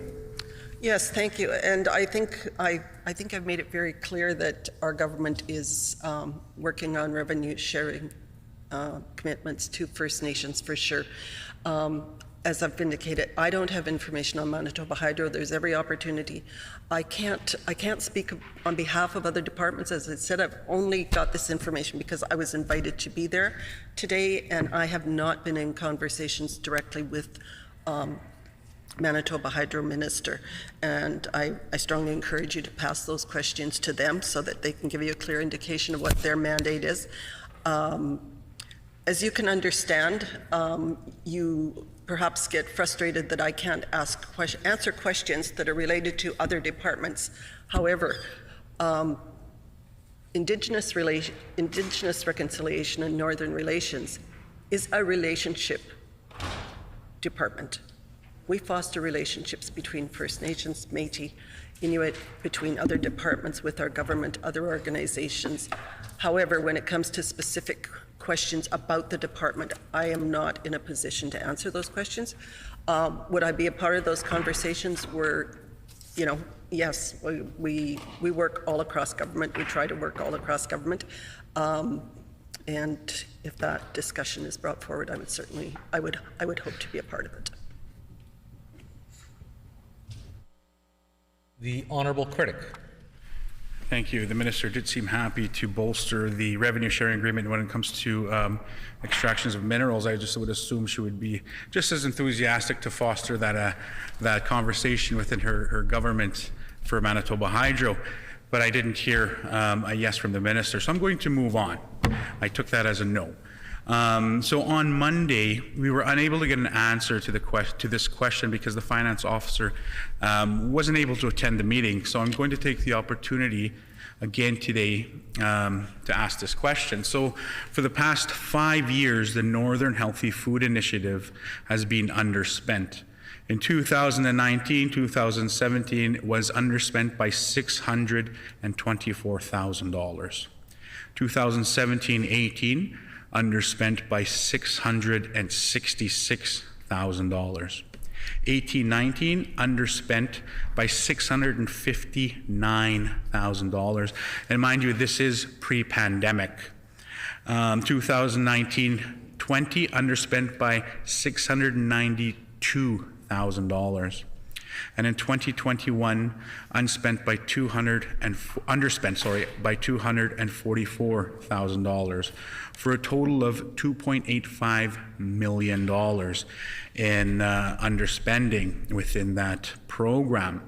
Can the minister explain why the initiative is being underspent despite the levels of high demand, food insecurity in the North, inflation, yet this program is continuously being underspent? We just would like an answer to that. Thank you.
The Honourable Minister.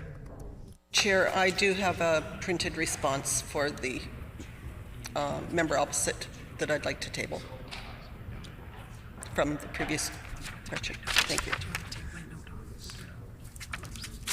And I would just like to add further to the question previously on Manitoba Hydro. I would like to share with the member opposite, do not assume my answer is a yes or no. That an assumption is not an appropriate decision of my discussion. Thank you. Okay. We'll note in the review that we have dramatically increased spending by doubling from the 2016-17 to 2020 to 21-23 and decreased the under expenditure. Thank you.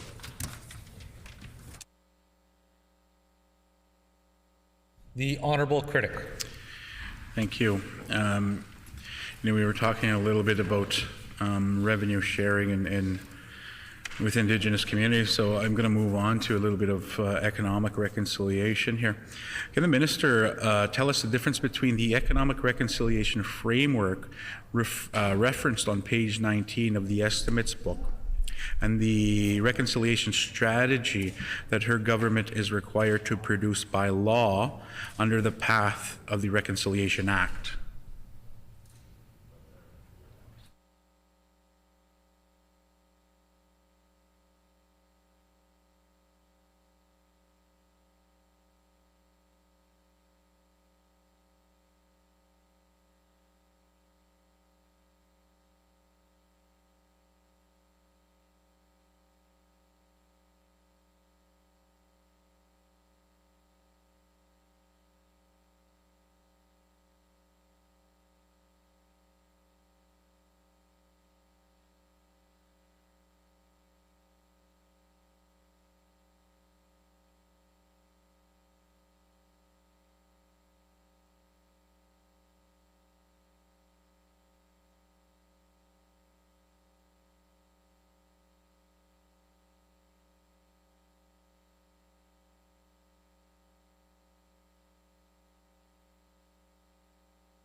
The Honourable Minister. Very much. And I just want to take a few minutes to go back to the discussion on revenue sharing, because I found some information here that I had not necessarily skipped over, but I didn't read, but I think you'll be really happy to hear this. The 6 First Nations, or Cree Nations, basically, that have had revenue sharing since January of 2022 to the end of 2022. It's done in 6-month segments, but in that 1-year time frame, the total amount of revenue going back to just 5 of them, and I'll explain why just 5, is $3,524,830 in 1 year. So that's significant, and that's only just the beginning in their treaty territories. So I need to add this. So the lack of revenue shared with Chimawawan Cree Nation is due to the lack of activity in their revenue sharing area in 22 to 23. And in partnership with industry, they are in the process of developing a new multi-year operating area, which will be the result in shared revenue beginning in 23-24, so this year. The revenue sharing agreement was a catalyst for this new operating partnership. And it's the disproportionately large payment to the first 3 nations, period 1, is due to record commodity prices for oriented strand board and softwood lumber, which is produced in their area. Manitoba's timber rates rise and fall, of course, with commodity rates. So we'll hope the prices stay up and that they all do really well. So again, I have to say, I think this is very exciting and a big win for everybody. Now to your question on reconciliation strategy and the framework. Okay, we'll start with the reconciliation strategy. And that will encompass a number of priority areas brought forward in the calls to action, as you are aware, and as are referenced in the Path to Reconciliation Act. And you will recall the speech from the throne made particular commitments to building on previous year's commitments to advance reconciliation by providing an important focus on wealth development and economic opportunities. And I think I've already given you a great example of that. This focus has been a result of numerous engagements, meetings, as well as the calls for actions themselves. Now, the economic reconciliation framework, and we talked about this on our previous session, it'll be a part of the broader reconciliation strategy, and that was referenced, as I said prior. As indicated, the necessary first step is to engage with Indigenous leadership to determine what that looks like. And we can't develop this strategy or resulting frameworks in isolation or without those Indigenous partners. Thank you.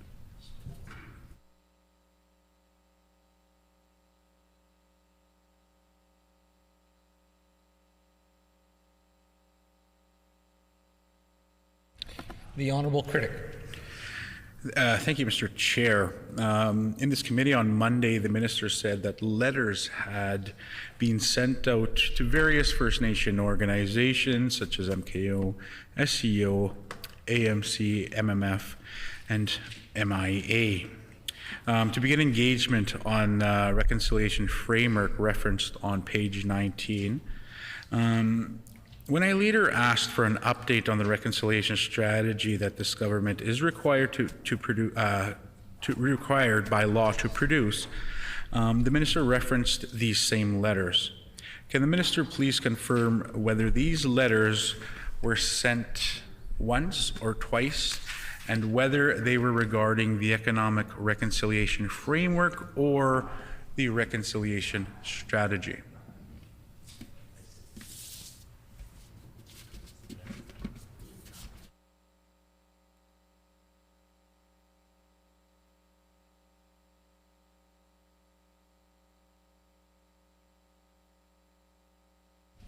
The Honourable Minister. Yes, sorry if I didn't make myself totally clear on that. The invitation letters are forthcoming and expected out next week, and I'm reading this exactly as I had it here last week, and maybe I didn't articulate it clearly. And they are part of the larger reconciliation strategy. So they are final draft and will be going out within days. Good job.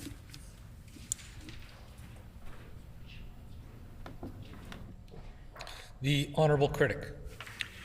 Thank you. I'm going to go on to MMIW G2S a little bit here. Regarding the MMIW G2S calls to justice, can the minister provide us with a list, for a list of justice, with a list of calls for justice in order of priority within our government? I can clarify that. I kind of stumbled a bit. Yeah. So what are your priorities within your department for the MMIW G2S calls to order for justice?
The Honourable Minister.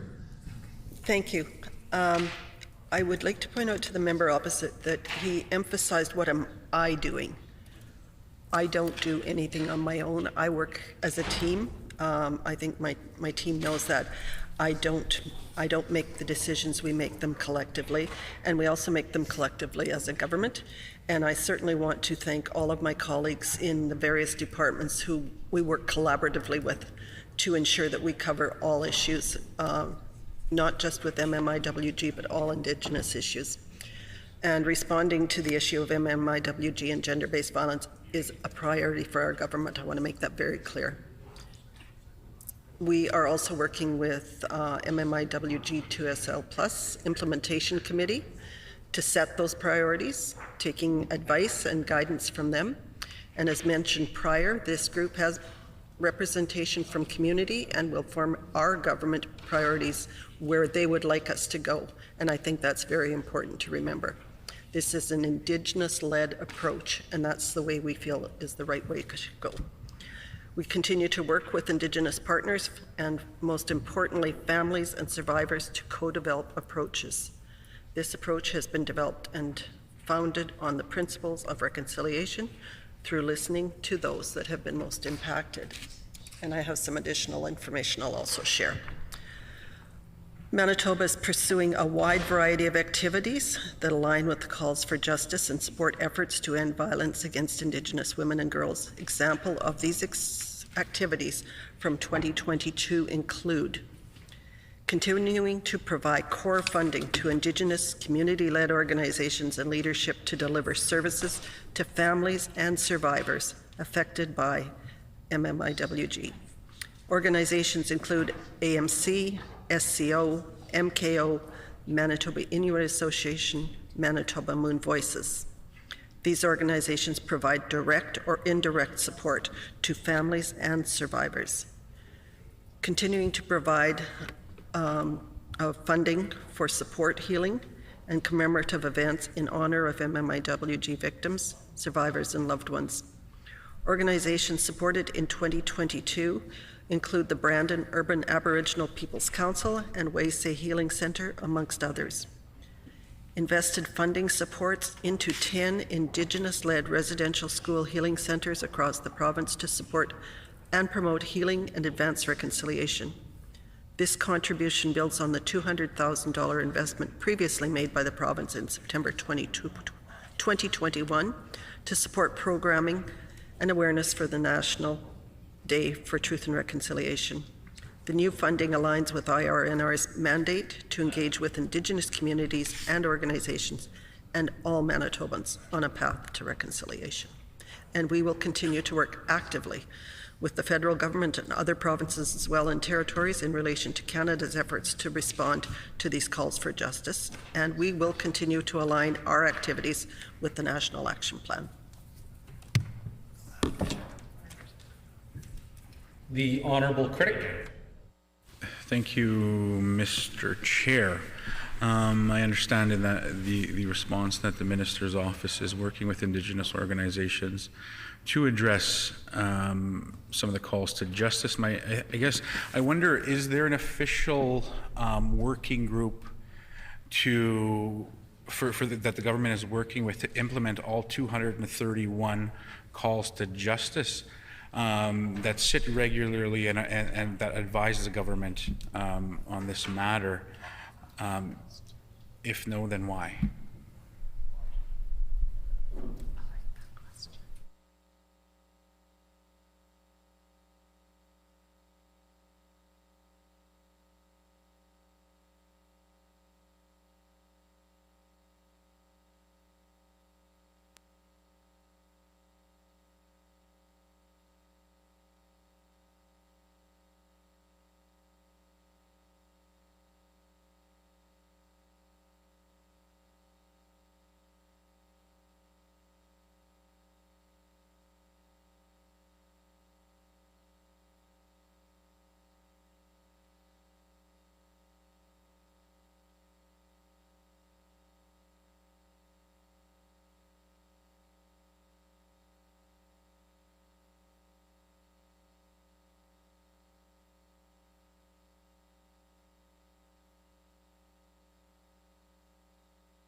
The Honourable Minister.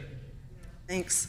I did indicate in my former response that the implementation committee that I did reference is the group that we work with, and this is a group by their design that they have chosen the persons to sit on it, and that's where we address all issues coming forward. And of course, it would always be a goal to implement as many recommendations as possible. They cannot be done at one time. They're not done by one department. They're all across government, and they're done not just across government, but they're also done by other groups and organizations, and we are always connected to all of that. I work with, I sit on the Gender-Based Violence Committee of Cabinet. I also sit on, what was the other one? Gender-Based Violence and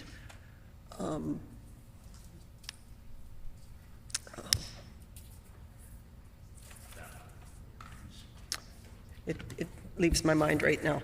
But I sat on both of those committees as previous minister, and I do again, and we work very collaboratively. We also work with a lot of other groups that, you know, within justice, within status of women, and now especially mental health and wellness, because we're not just looking to catch up. We're also working at a grassroots level so that, you know, it's not just the families and victims. We have to work really across government to ensure that this stops, that it doesn't continue. I mean, it has to end. And so we are also spending time and definitely resources through the justice system, through mental health and wellness, through families especially, to ensure that families are getting the supports they needed. And sometimes it's financial and sometimes it's medical, education, so many different venues where we are trying to offer support so that they can get through. And we need to end this. And we focus constantly on the women and girls, and I get a lot of response from First Nations or other communities. How about the men and boys? Why is nobody talking about that? And I've been watching our statistics, and I've been watching what's happening in our province just in the last weeks and months on boys, and very young boys, very, very young boys. And, you know, we have to be in mind that we have to help all genders, not just the missing murdered women and girls. So I think it's very important that we continue to support any way that we possibly can going forward. And again, I have to say, I'm very happy to be working with colleagues that are all committed to these better outcomes and ensuring that we move forward in a better way.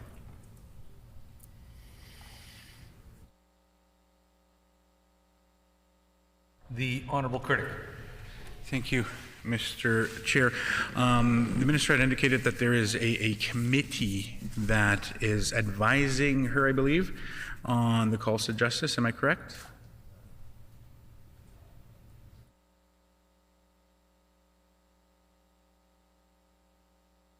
The Honourable Minister. It's called the Implementation Committee, and I believe we give you the breakdown of that committee on Monday of who was involved in that. I don't have it in my notes here, but I think we gave kind of, no? Okay. But it's an implementation, and it's, is there family members? I'm not sure. Is there? We can probably get a makeup of that committee for you so that you. Yeah. The Honourable Critic. Thank you. I'd appreciate that. You know, it's important that government work to address the 231 calls to justice, and I appreciate that.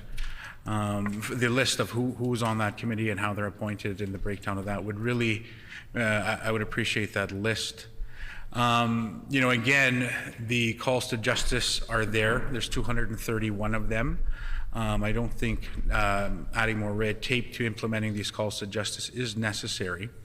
But what I will ask is, what's the department's timeline to implementing all 231 of the calls for justice?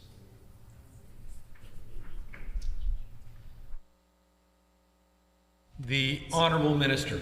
I will say as quickly as possible, and we have to work with this group, and sometimes that sets the pace, to be very clear. But as I've indicated right from the beginning, this is a very high priority. I was the minister when this inquiry was first established. I was at the meeting with other ministers from across Canada when this decision was made. I was a person that voted on this MMIWG inquiry. I was also there in Gatineau when it was released. I was with the families and the leadership from Manitoba there. I made a commitment at that time on behalf of our government that we would work with this and we would do everything in our power to ensure that these actions were met. And I will reiterate again, I think our government has done a really good job as could be expected, given that we had 3 years of COVID in between where we could not meet personally, and it, discussions with individuals in remote areas, specifically families, survivors, victims. We couldn't have those meetings at that time.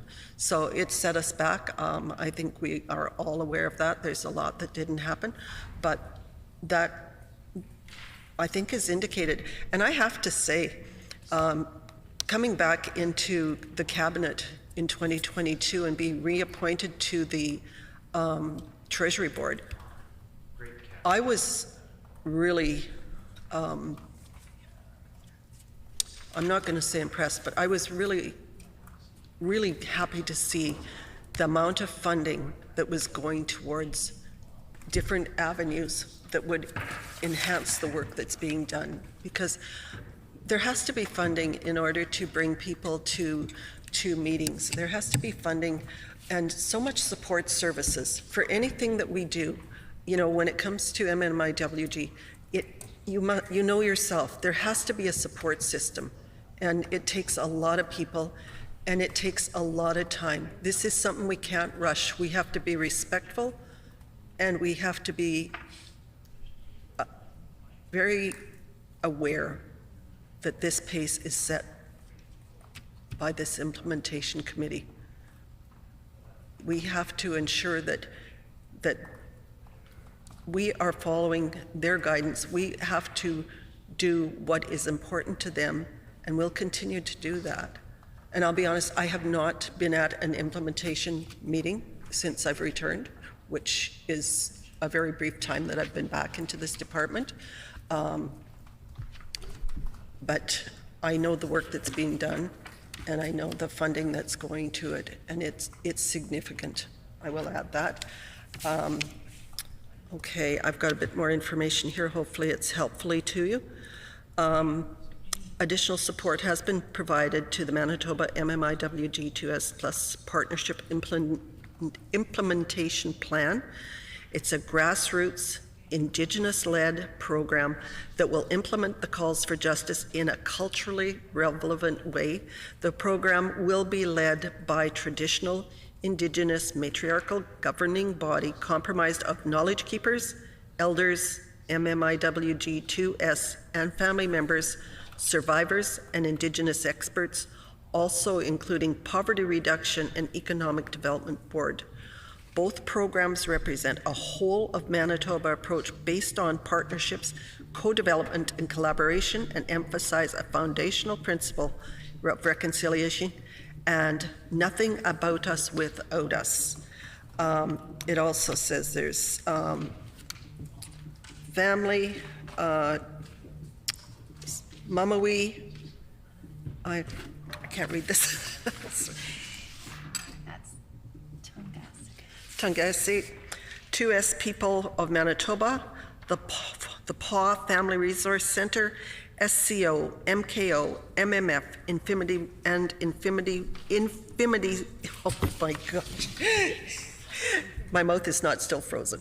Infinity Women's Secretariat, that's the MMF group. So it's a very broad group. So that's the list you were asking for. Thank you.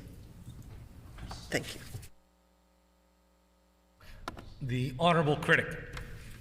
I appreciate the minister providing that list. I'm wondering, it sounds as though the committee meets on a regular basis to discuss, the calls for justice. To me, it's I'm wondering if the minister, or if I'm able to obtain minutes for these meetings and review them, or maybe even be a part of that committee, because I think it's important that we work together in moving forward for these calls of justice. I just would like to see what is being said, and if the government is actually abiding by the recommendations of this committee that is in place. And that's why I'm asking if the minutes could be shared with me.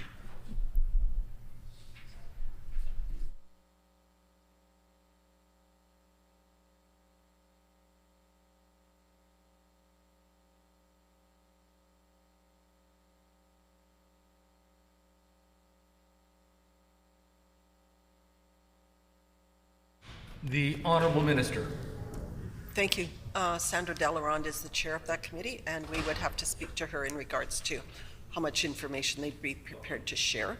But I've always had a really good working relationship with Sandra, back from day one with her and Hilda Anderson Perez with MMIWG, so that conversation can be held. Yeah, I said that already, so we'll see, we can ask her, but I can't guarantee what the response will be.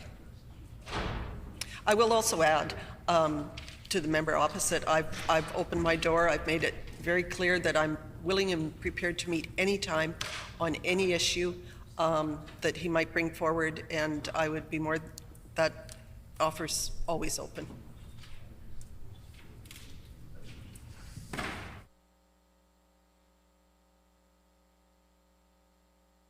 The Honourable Critic. I look forward to her response, and hopefully it's a positive one. Since the minister has resumed her role, I'm going to flip back. How many of the 231 calls to justice have been implemented so far?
The Honourable Minister. Thank you, Mr. Chair. And again, I think previously stated a lot of this. The calls for justice are interrelated and by design are extensive in scope, touching on fundamental aspects of Canadian society. They are not necessarily intended to be a checklist, and personally, calling them a checklist bothers me personally. And we are working with our partners to address them in a culturally appropriate way through our work with the Implementation Committee. Our progress all across government departments are reported on our website as outlined by the Path and Reconciliation Act, our agreement our government passed in 2017. And the Manitoba Status of Women also reports publicly on responding to gender-based violence broadly through its gender-based violence framework. And I will just add that, and I was going to respond to this earlier, not all the calls to justice are directed at provincial government, as you would know if you read them. However, in our PRA report, we have responded to as many as possible, and we continue to work with that. And I just have to say further to that, as I've indicated, you know, having sat in this position before and now coming back to it, I want to give a sincere thank you to Premier Stephenson for fostering a respectful and a sincere commitment, not just to MMIWG. Sorry, may I interrupt the Minister? Members can only be referred to by their title or their constituency, please, or portfolio.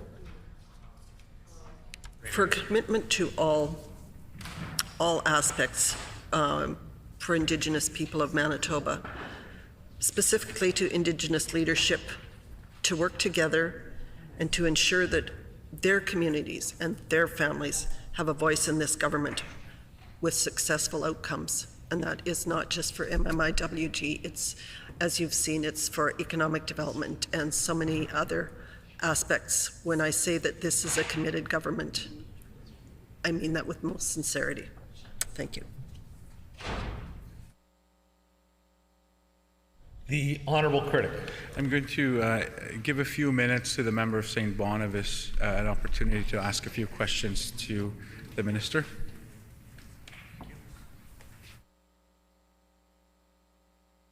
The Honourable Member for St. Boniface.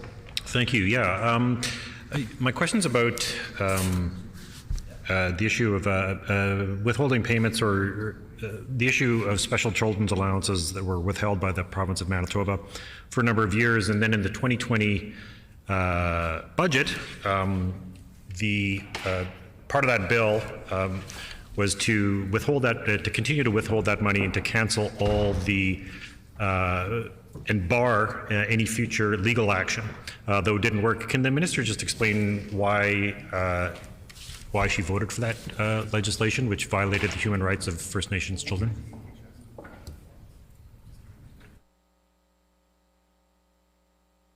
The Honourable Minister. I won't respond to voting for it, but I also, I have to advise the minister opposite, or the member opposite, that this is clearly a question for the Minister of Families. That is totally within her department, and that is where that needs to be directed.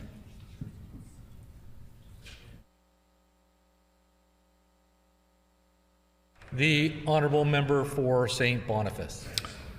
Because I know that there's a court case, but has there been any consideration of negotiating a settlement over this rather than having it in the courts? The Honourable Minister. Well, as the member already indicated, it was a lawsuit and there is ongoing discussion, and it would be very inappropriate of me to discuss that because I'm not a part of those discussions.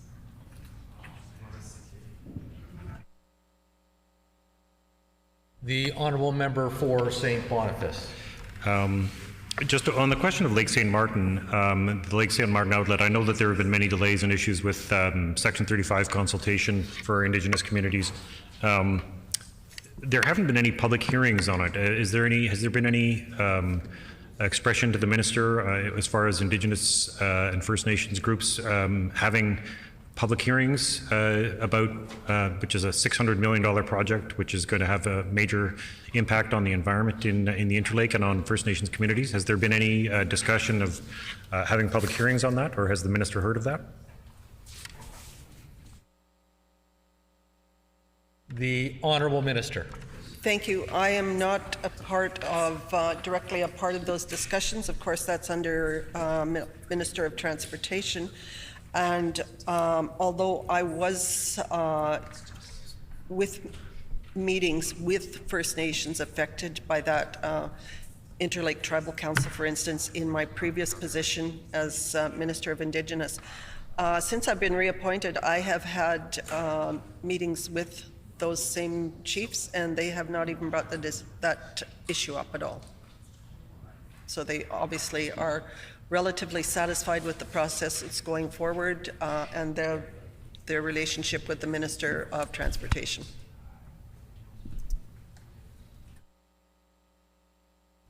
The Honourable Member for St. Boniface.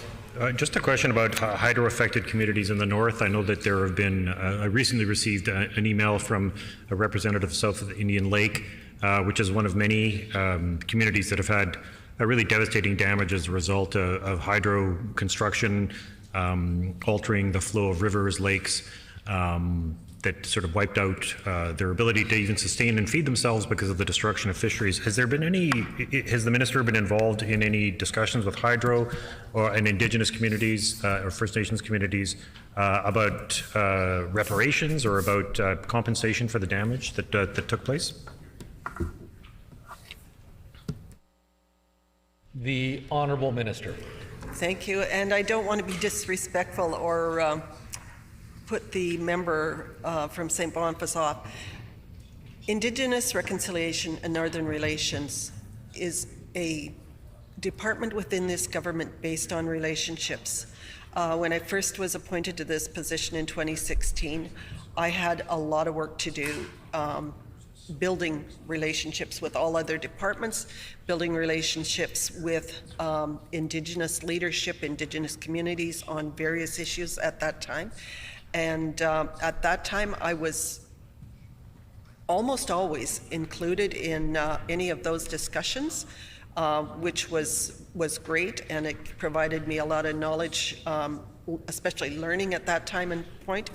However, I have to say, in being reappointed most recently to this position, I don't know if it saddens me or I see it as a sense of accomplishment, but the partners, and whether it's Indigenous communities, leadership, or external partnerships, whether it's the channel or whether it's to do with hydro, these groups now go directly to the minister that is responsible for that. I think that's a huge step forward, and I am typically not always invited to those meetings. If we are, we definitely would send a staff member. But these meetings take place, and I'm not necessarily always aware of it, and I don't see that as a particular bad decision, because that shows that our government is taking responsibilities, and they can go directly to any department that they want to get answers directly from that department.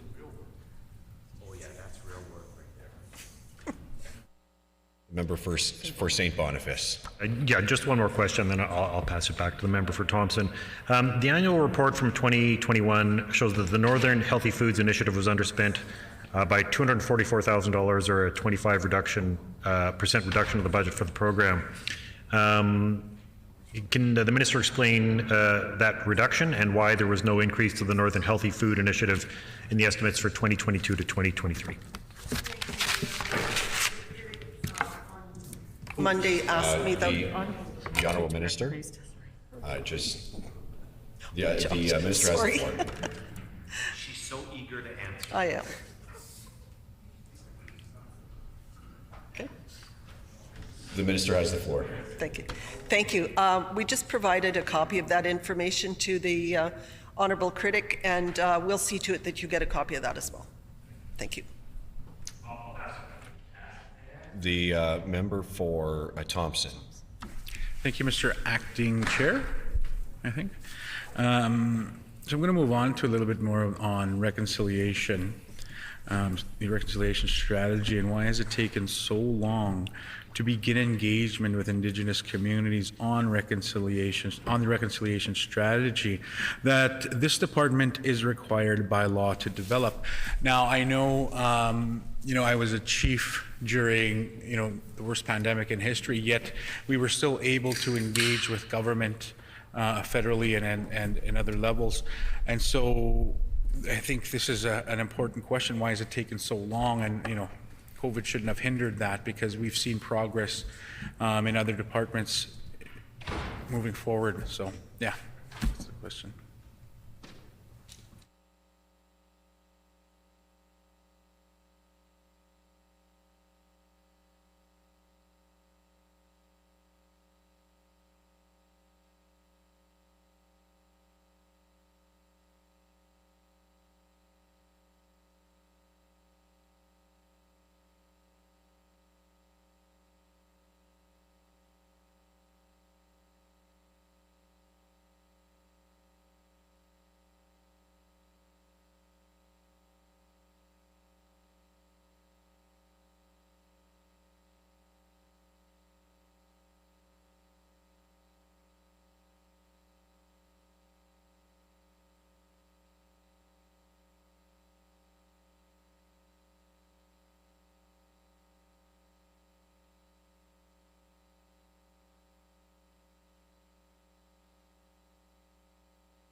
The Honourable Minister. Thank you. And again, I thank the member opposite for his patience. I wish we could have done this as an office meeting, because we could have probably had a really fulsome discussion. However, in estimates, it's a whole different process. So, you know, perhaps we can do that at some point, where I can have members from within my department that work on these initiatives on a daily basis and can give you, you know, more updated information rather than trying to do it through virtual and those that are here today. Engagement has been occurring all across a variety of departments, which I've indicated to you, and on a number of key priorities. And I'll have to go with this back to the Office of the Auditor General in April 2022. I don't know if you read the report on our implementation to the Path to Reconciliation Act. And he did indicate at that time that he released an independent audit on our implementation of the Path to Reconciliation Act. His report noted that the minister responsible at that time, that was myself, for recognition had made attempts to lead reconciliation efforts, but overall cross-government coordination was lacking, and no strategy for reconciliation had at that point been developed. I have been giving you significant information in the past 2 days that we've met on what our government is doing, and that it is now working across all departments. And it would be great to have a list from each and every department of what is happening in regards to reconciliation. And it's interesting because some of the meetings that I've had and some of the discussions that I've had with First Nations, as well as the Métis Federation, and there'll be something that takes place, and you know, it seems like a casual conversation, but it's like, now that's reconciliation. That's the way it should be. You know, it's not necessarily one of the calls to action, but there is so much happening that really clearly indicates to me, because I watch for it and I look for it, to see that things are changing. You know, you got to look for the change. Things are changing. However, when you ask the question the past day of these deliberations, and when you questioned our vacancy rate on both occasions, we have historically had a very small staff in this department, but a hardworking team. And to coordinate the strategy development that we have been talking about, and to formalize many of the pieces of the work already underway across government, we needed a bigger team. And we have indicated we are hiring 10 more people to work on this throughout not just our department, but across government. Our department and our government have, however, been doing a lot. We have not been sitting idle to advance reconciliation. And we have not waited on a published strategy to do this work. This is evidenced by the accomplishments published in the Path to the Reconciliation Act annual report, as I've indicated, is online, as well as evidenced in numerous announcements since the passing of the Act.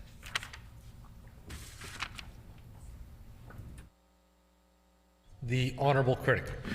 Thank you, Mr. Chair. And, you know, I look forward to the invite to your office, Minister, but, you know, the point of estimates is to get things on the record and have a public audience. I'm going to step back a bit and talk a little bit, or ask a question about the document that you had tabled earlier today, and then I'll come back to the reconciliation strategy, if that's okay. I'd like to thank you, first of all, for providing some of the information in response to my question regarding the $2.85 million underspent in the Healthy Food Initiative since 2016. I would like to note that the information shows an additional $218,000 underspent in 2021, 2022, bringing this underspending up over $3 million. In the notes for 2021, 2022, it says that the savings reflect canceled projects due to pandemic travel restrictions. Could the minister please tell us which projects were canceled due to COVID and whether these projects will be reinstated? Thank you. That was great.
The Honourable Minister. In regards to the question, we can't get that list or a complete fulsome answer for you on that, but we will get it for you and we will present it to you.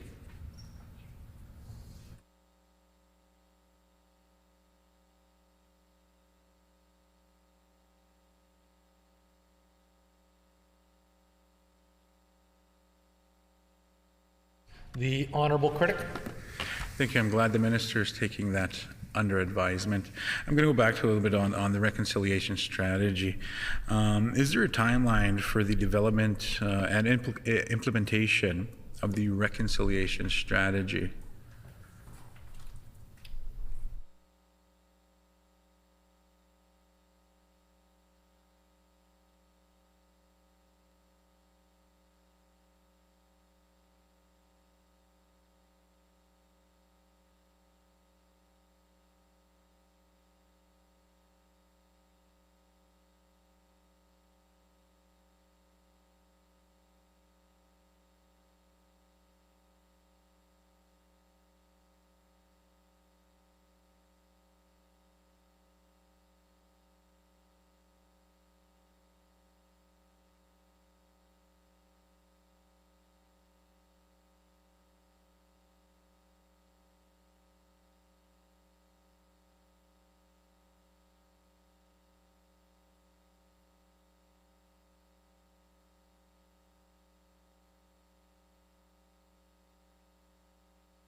The Honourable Minister.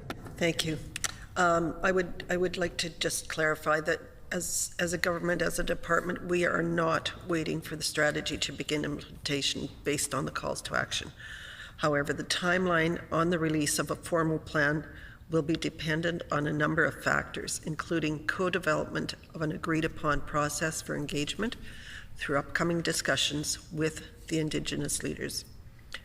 What should be included, who should be involved, and what form the strategy should take is not to be determined by the government, but in keeping with the principles of reconciliation. A progress report on this year's activities will be forthcoming in our Path to Reconciliation annual report. And as also previously mentioned, we've been inviting key Indigenous leaders to begin this formalizing process by negotiating MOUs, documents affirming and clarifying our government-to-government relationship with respect to the co-development of provincial reconciliation strategy. And I want to thank the Minister of Mental Health and Community Wellness. She provided some information to me today, and I think this really speaks to basically exactly what you're asking about. February of last year, the Mental Health and Community Wellness released a Path to Mental Health and Community Wellness, a roadmap for Manitoba, along with $17 million investment to support the one-year plan. Now, this roadmap includes government commitment on advancing reconciliation and strengthening relationships with Indigenous governments, right holders, and Indigenous-led organizations. It will also increase access to Indigenous cultural programming and healing services. As part of this roadmap, Mental Health Community Wellness has committed to establishing formal Indigenous planning and advisory groups that promote and foster collaboration, as well as gathering input from diverse voices to ensure that we better meet the needs of all Indigenous people. In 2022, the provincial speech from the throne included a commitment to build a coordinated provincial response to the prevention of suicide with a focus on at-risk communities and First Nations. In the upcoming year, Mental Health Community Wellness will begin to develop also a suicide prevention action plan, which will identify key priorities for this work. And I have to say, my working relationship with this particular minister has proved to be very instrumental in taking good steps forward. We heard the emergency call for action from Northern First Nations very recently, and we responded to it very quickly because their indication was that the provincial nor the federal government were there to help them. This particular minister and we put out a call to the particular chief that was speaking at that time, Chief Ducharme. And we also put out a call at the same time to Grand Chief Settee to ask them specifically, what can we do? What can we do right now to help? What will make a difference? And they explained very much to us about their crisis response team that was working up in the north at that time. They have only 9 employees, and they were working across 3 different communities. They were exhausted. They were tired because it was a variety of different critical incidents that had happened. And so they indicated that we need help. We need additional help. And we responded. We responded immediately within days. And we provided over $1 million to MKO, as well as $1 million plus to SCO, so that they could strengthen their crisis response teams, which they are working on. And they indicated that this definitely will make a difference. We know this is not a long-term solution, but it does give us the time to work directly with them to find solutions going forward, and they indicated they were very pleased with that response. I also indicated that our government has taken a whole-of-government approach to increase access to coordinated care for mental health and addiction services, and it made investments in a number of initiatives for culturally safe services for Indigenous populations. Our government is committed to working collaboratively and respectfully with Indigenous governments and right holders, including all elders, knowledge keepers, and community members, as we seek reconciliation, healing, and meaningful ways to honor the lives lost, as well as support survivors of families in our province. The situations The are Honourable ongoing. Minister's time has expired. The Honourable Member for Kuwait. Thank you, Mr. Chair. No, your mic's not on. Oh, it's my Over mic. the last Good. over the last couple of years, of course, the minister is was the former minister of this department as well as myself, also being the former critic. So we're very familiar with kind of the ins and outs of the department, and then questions I had and estimates over the previous years, including when the current minister was the minister at the time. We talked about the consultation policy that was being developed for First Nations here in Manitoba, and there was conversations back and forth where the minister had talked about it being in place, and there was kind of a structure or a blueprint or a skeleton of it, and that it was still, I believe the words at the time were imminent as to when that was going to be released, and then it came under, there was a cabinet shuffle. The new minister had said, well, I kind of nowhere now, where we're kind of scrapping that idea because it wasn't going anywhere. So I'm wondering if the minister can share with the committee where that consultation policy is at, where she was when she was the minister at the time and is now back in the ministry again.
The Honourable Minister.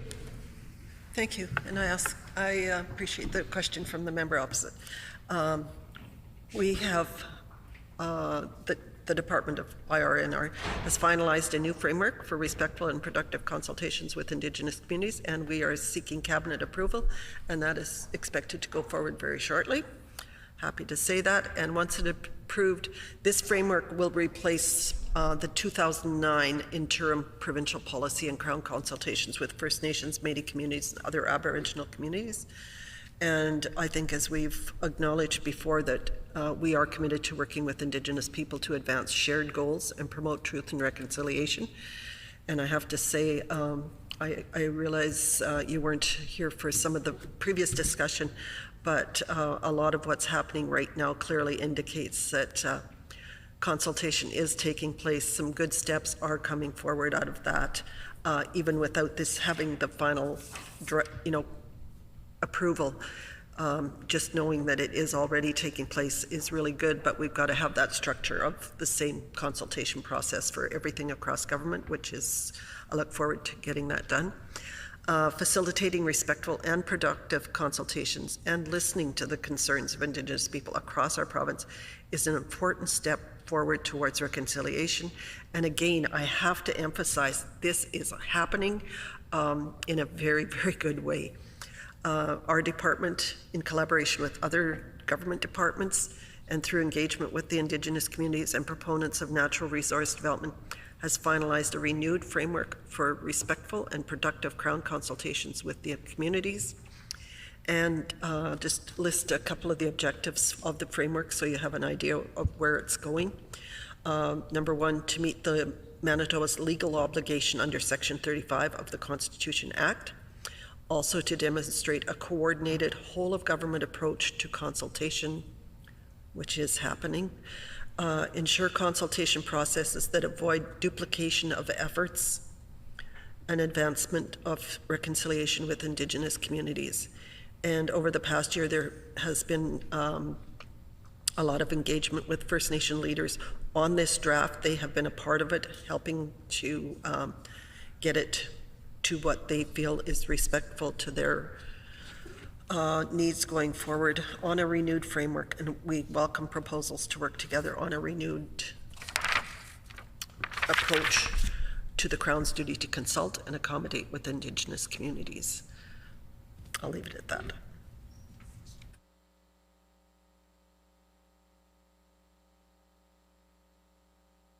The honourable member. Thank you, Mr. Chair. And the understanding was before that this... I apologize, sorry. The honourable member for Quaitnook. Thank you, Mr. Chair. And the understanding was that this policy had already been forwarded to Cabinet, so the Minister had mentioned that now it's pending Cabinet approval. Could she tell us what date it went for Cabinet approval? The honourable minister. I said it was waiting for Cabinet approval. It goes through a process to get to the Cabinet, and that is up to the clerk. We don't get to decide when it's put before Cabinet.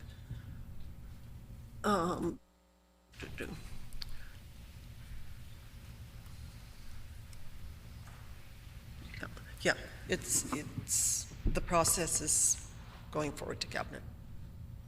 But I cannot give a date for that because we don't decide when those are forwarded, like when it's accepted onto the Cabinet agenda. The honourable MLA for Quaitnook. Just for clarification, what date was it then submitted? The honourable minister. I don't have that information. I don't know if there's a specific date.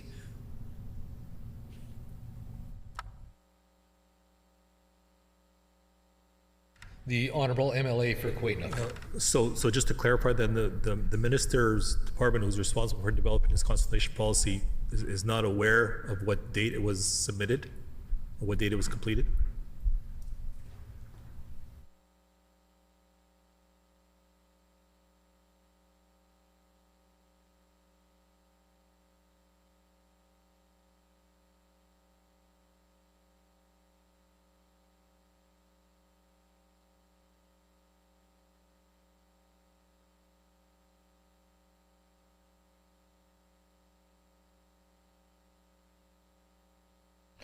The honourable minister. Okay, I will clarify. It is in the process of going to Cabinet, and I realize that if you haven't been a part of Cabinet and the process that it takes to take these types of when we forward as a department, it has to go through signatures, it has to go through different departments, it has to go through the clerk. It is a process. It is in the process. There's no date when it goes from one particular person to another for these signatures to get to Cabinet, but that process, it is in process.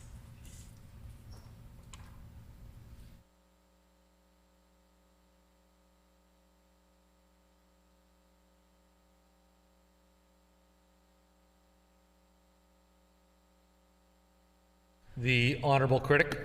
Thank you, Mr. Chair. You know, today is Spirit Day, Spirit Fair Day.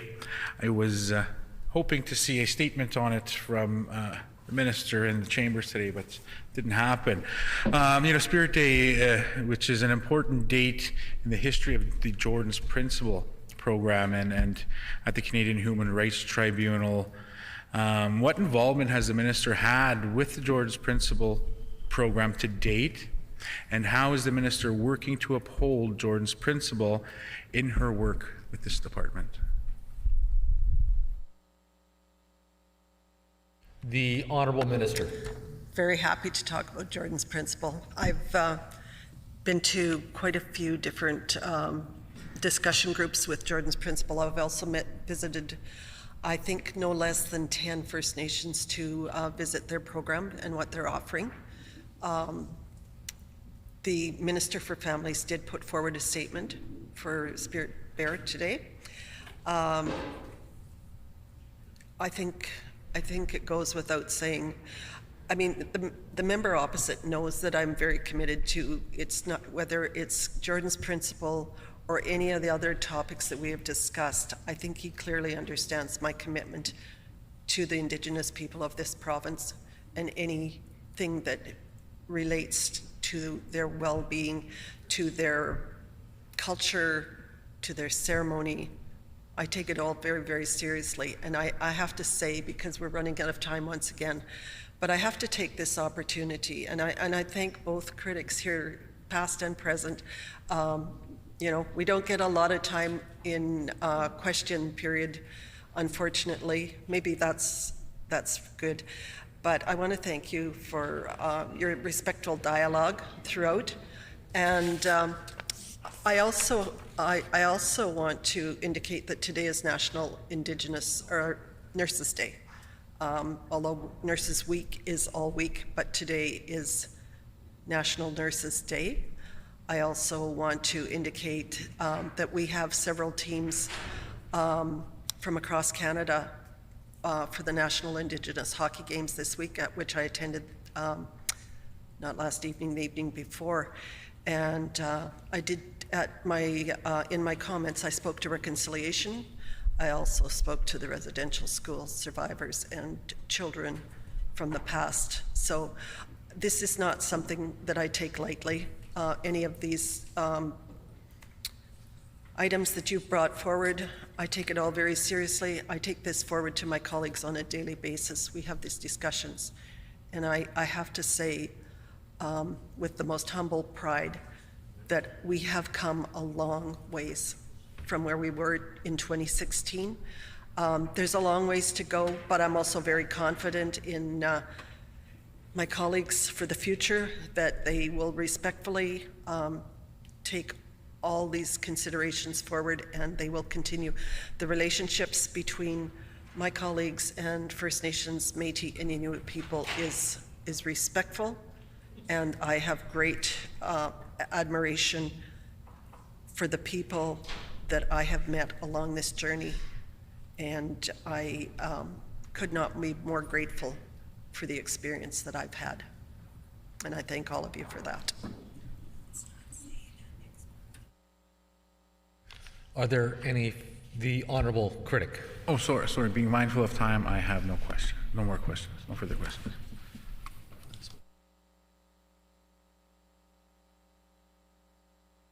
We shall proceed with resolutions. Resolution 19.2, resolved that there be granted to His Majesty a sum not exceeding $36,200,000 for Indigenous Reconciliation and Northern Relations. Indigenous Reconciliation and Northern Relations for the fiscal year ending March 31st, 2024. Shall the resolution pass?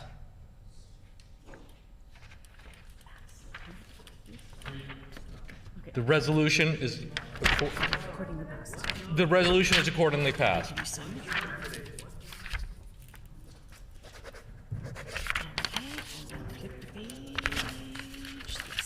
Okay, the last item to be considered for the estimates of this department is item 19.1, subsection A, the minister's salary, contained in resolution 19.1. If necessary, at this point, we will request that all ministerial and opposition staff leave the chamber for the consideration of this last item.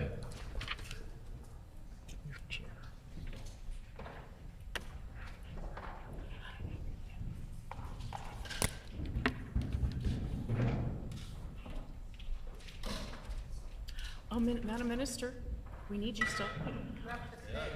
The staff go, you don't. Should I do? Just get in your seat. Okay.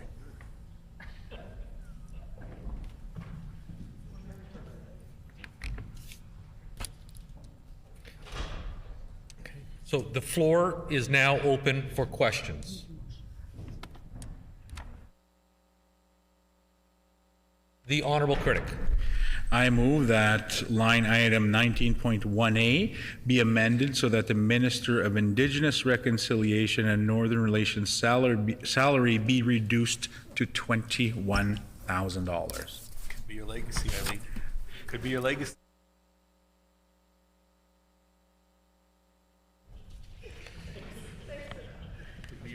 It's been moved by the It's been moved by the Honorable Member for Thompson that line 19.1A, Like item, yeah. sorry, that line item 19.1 subsection A be amended so that the Minister of Indigenous Reconciliation and Northern Relations salary be reduced to $21,000.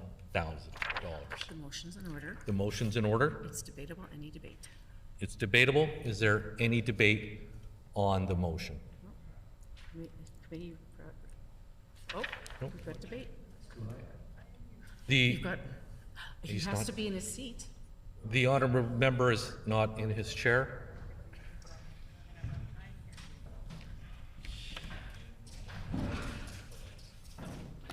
The Honourable Minister of Conservation. Well, close, Mr. Chair, but thank you very much. I'd like to speak to the good work being done by the minister here, and I really feel it's unfair to try to reduce her salary, given the excellent work she's doing in this department in terms of reconciliation. I know she works hard along with my department in trying to ensure that First Nations have access to our government, every department. And I know she regularly meets with the First Nations. This afternoon, for example, Mr. Chair, she was in estimates here. I was busy signing an historic revenue sharing agreement with Chief Elwood Zastry of the Wasp Pacific First Nation. And, Chief Zastry sent his regards to the minister here, and he will be meeting with her. The time being 5 p.m. The motion carries over. The motion carries over. Committee rise, call on the speaker. The committee rise, call on the speaker. Put your jacket on.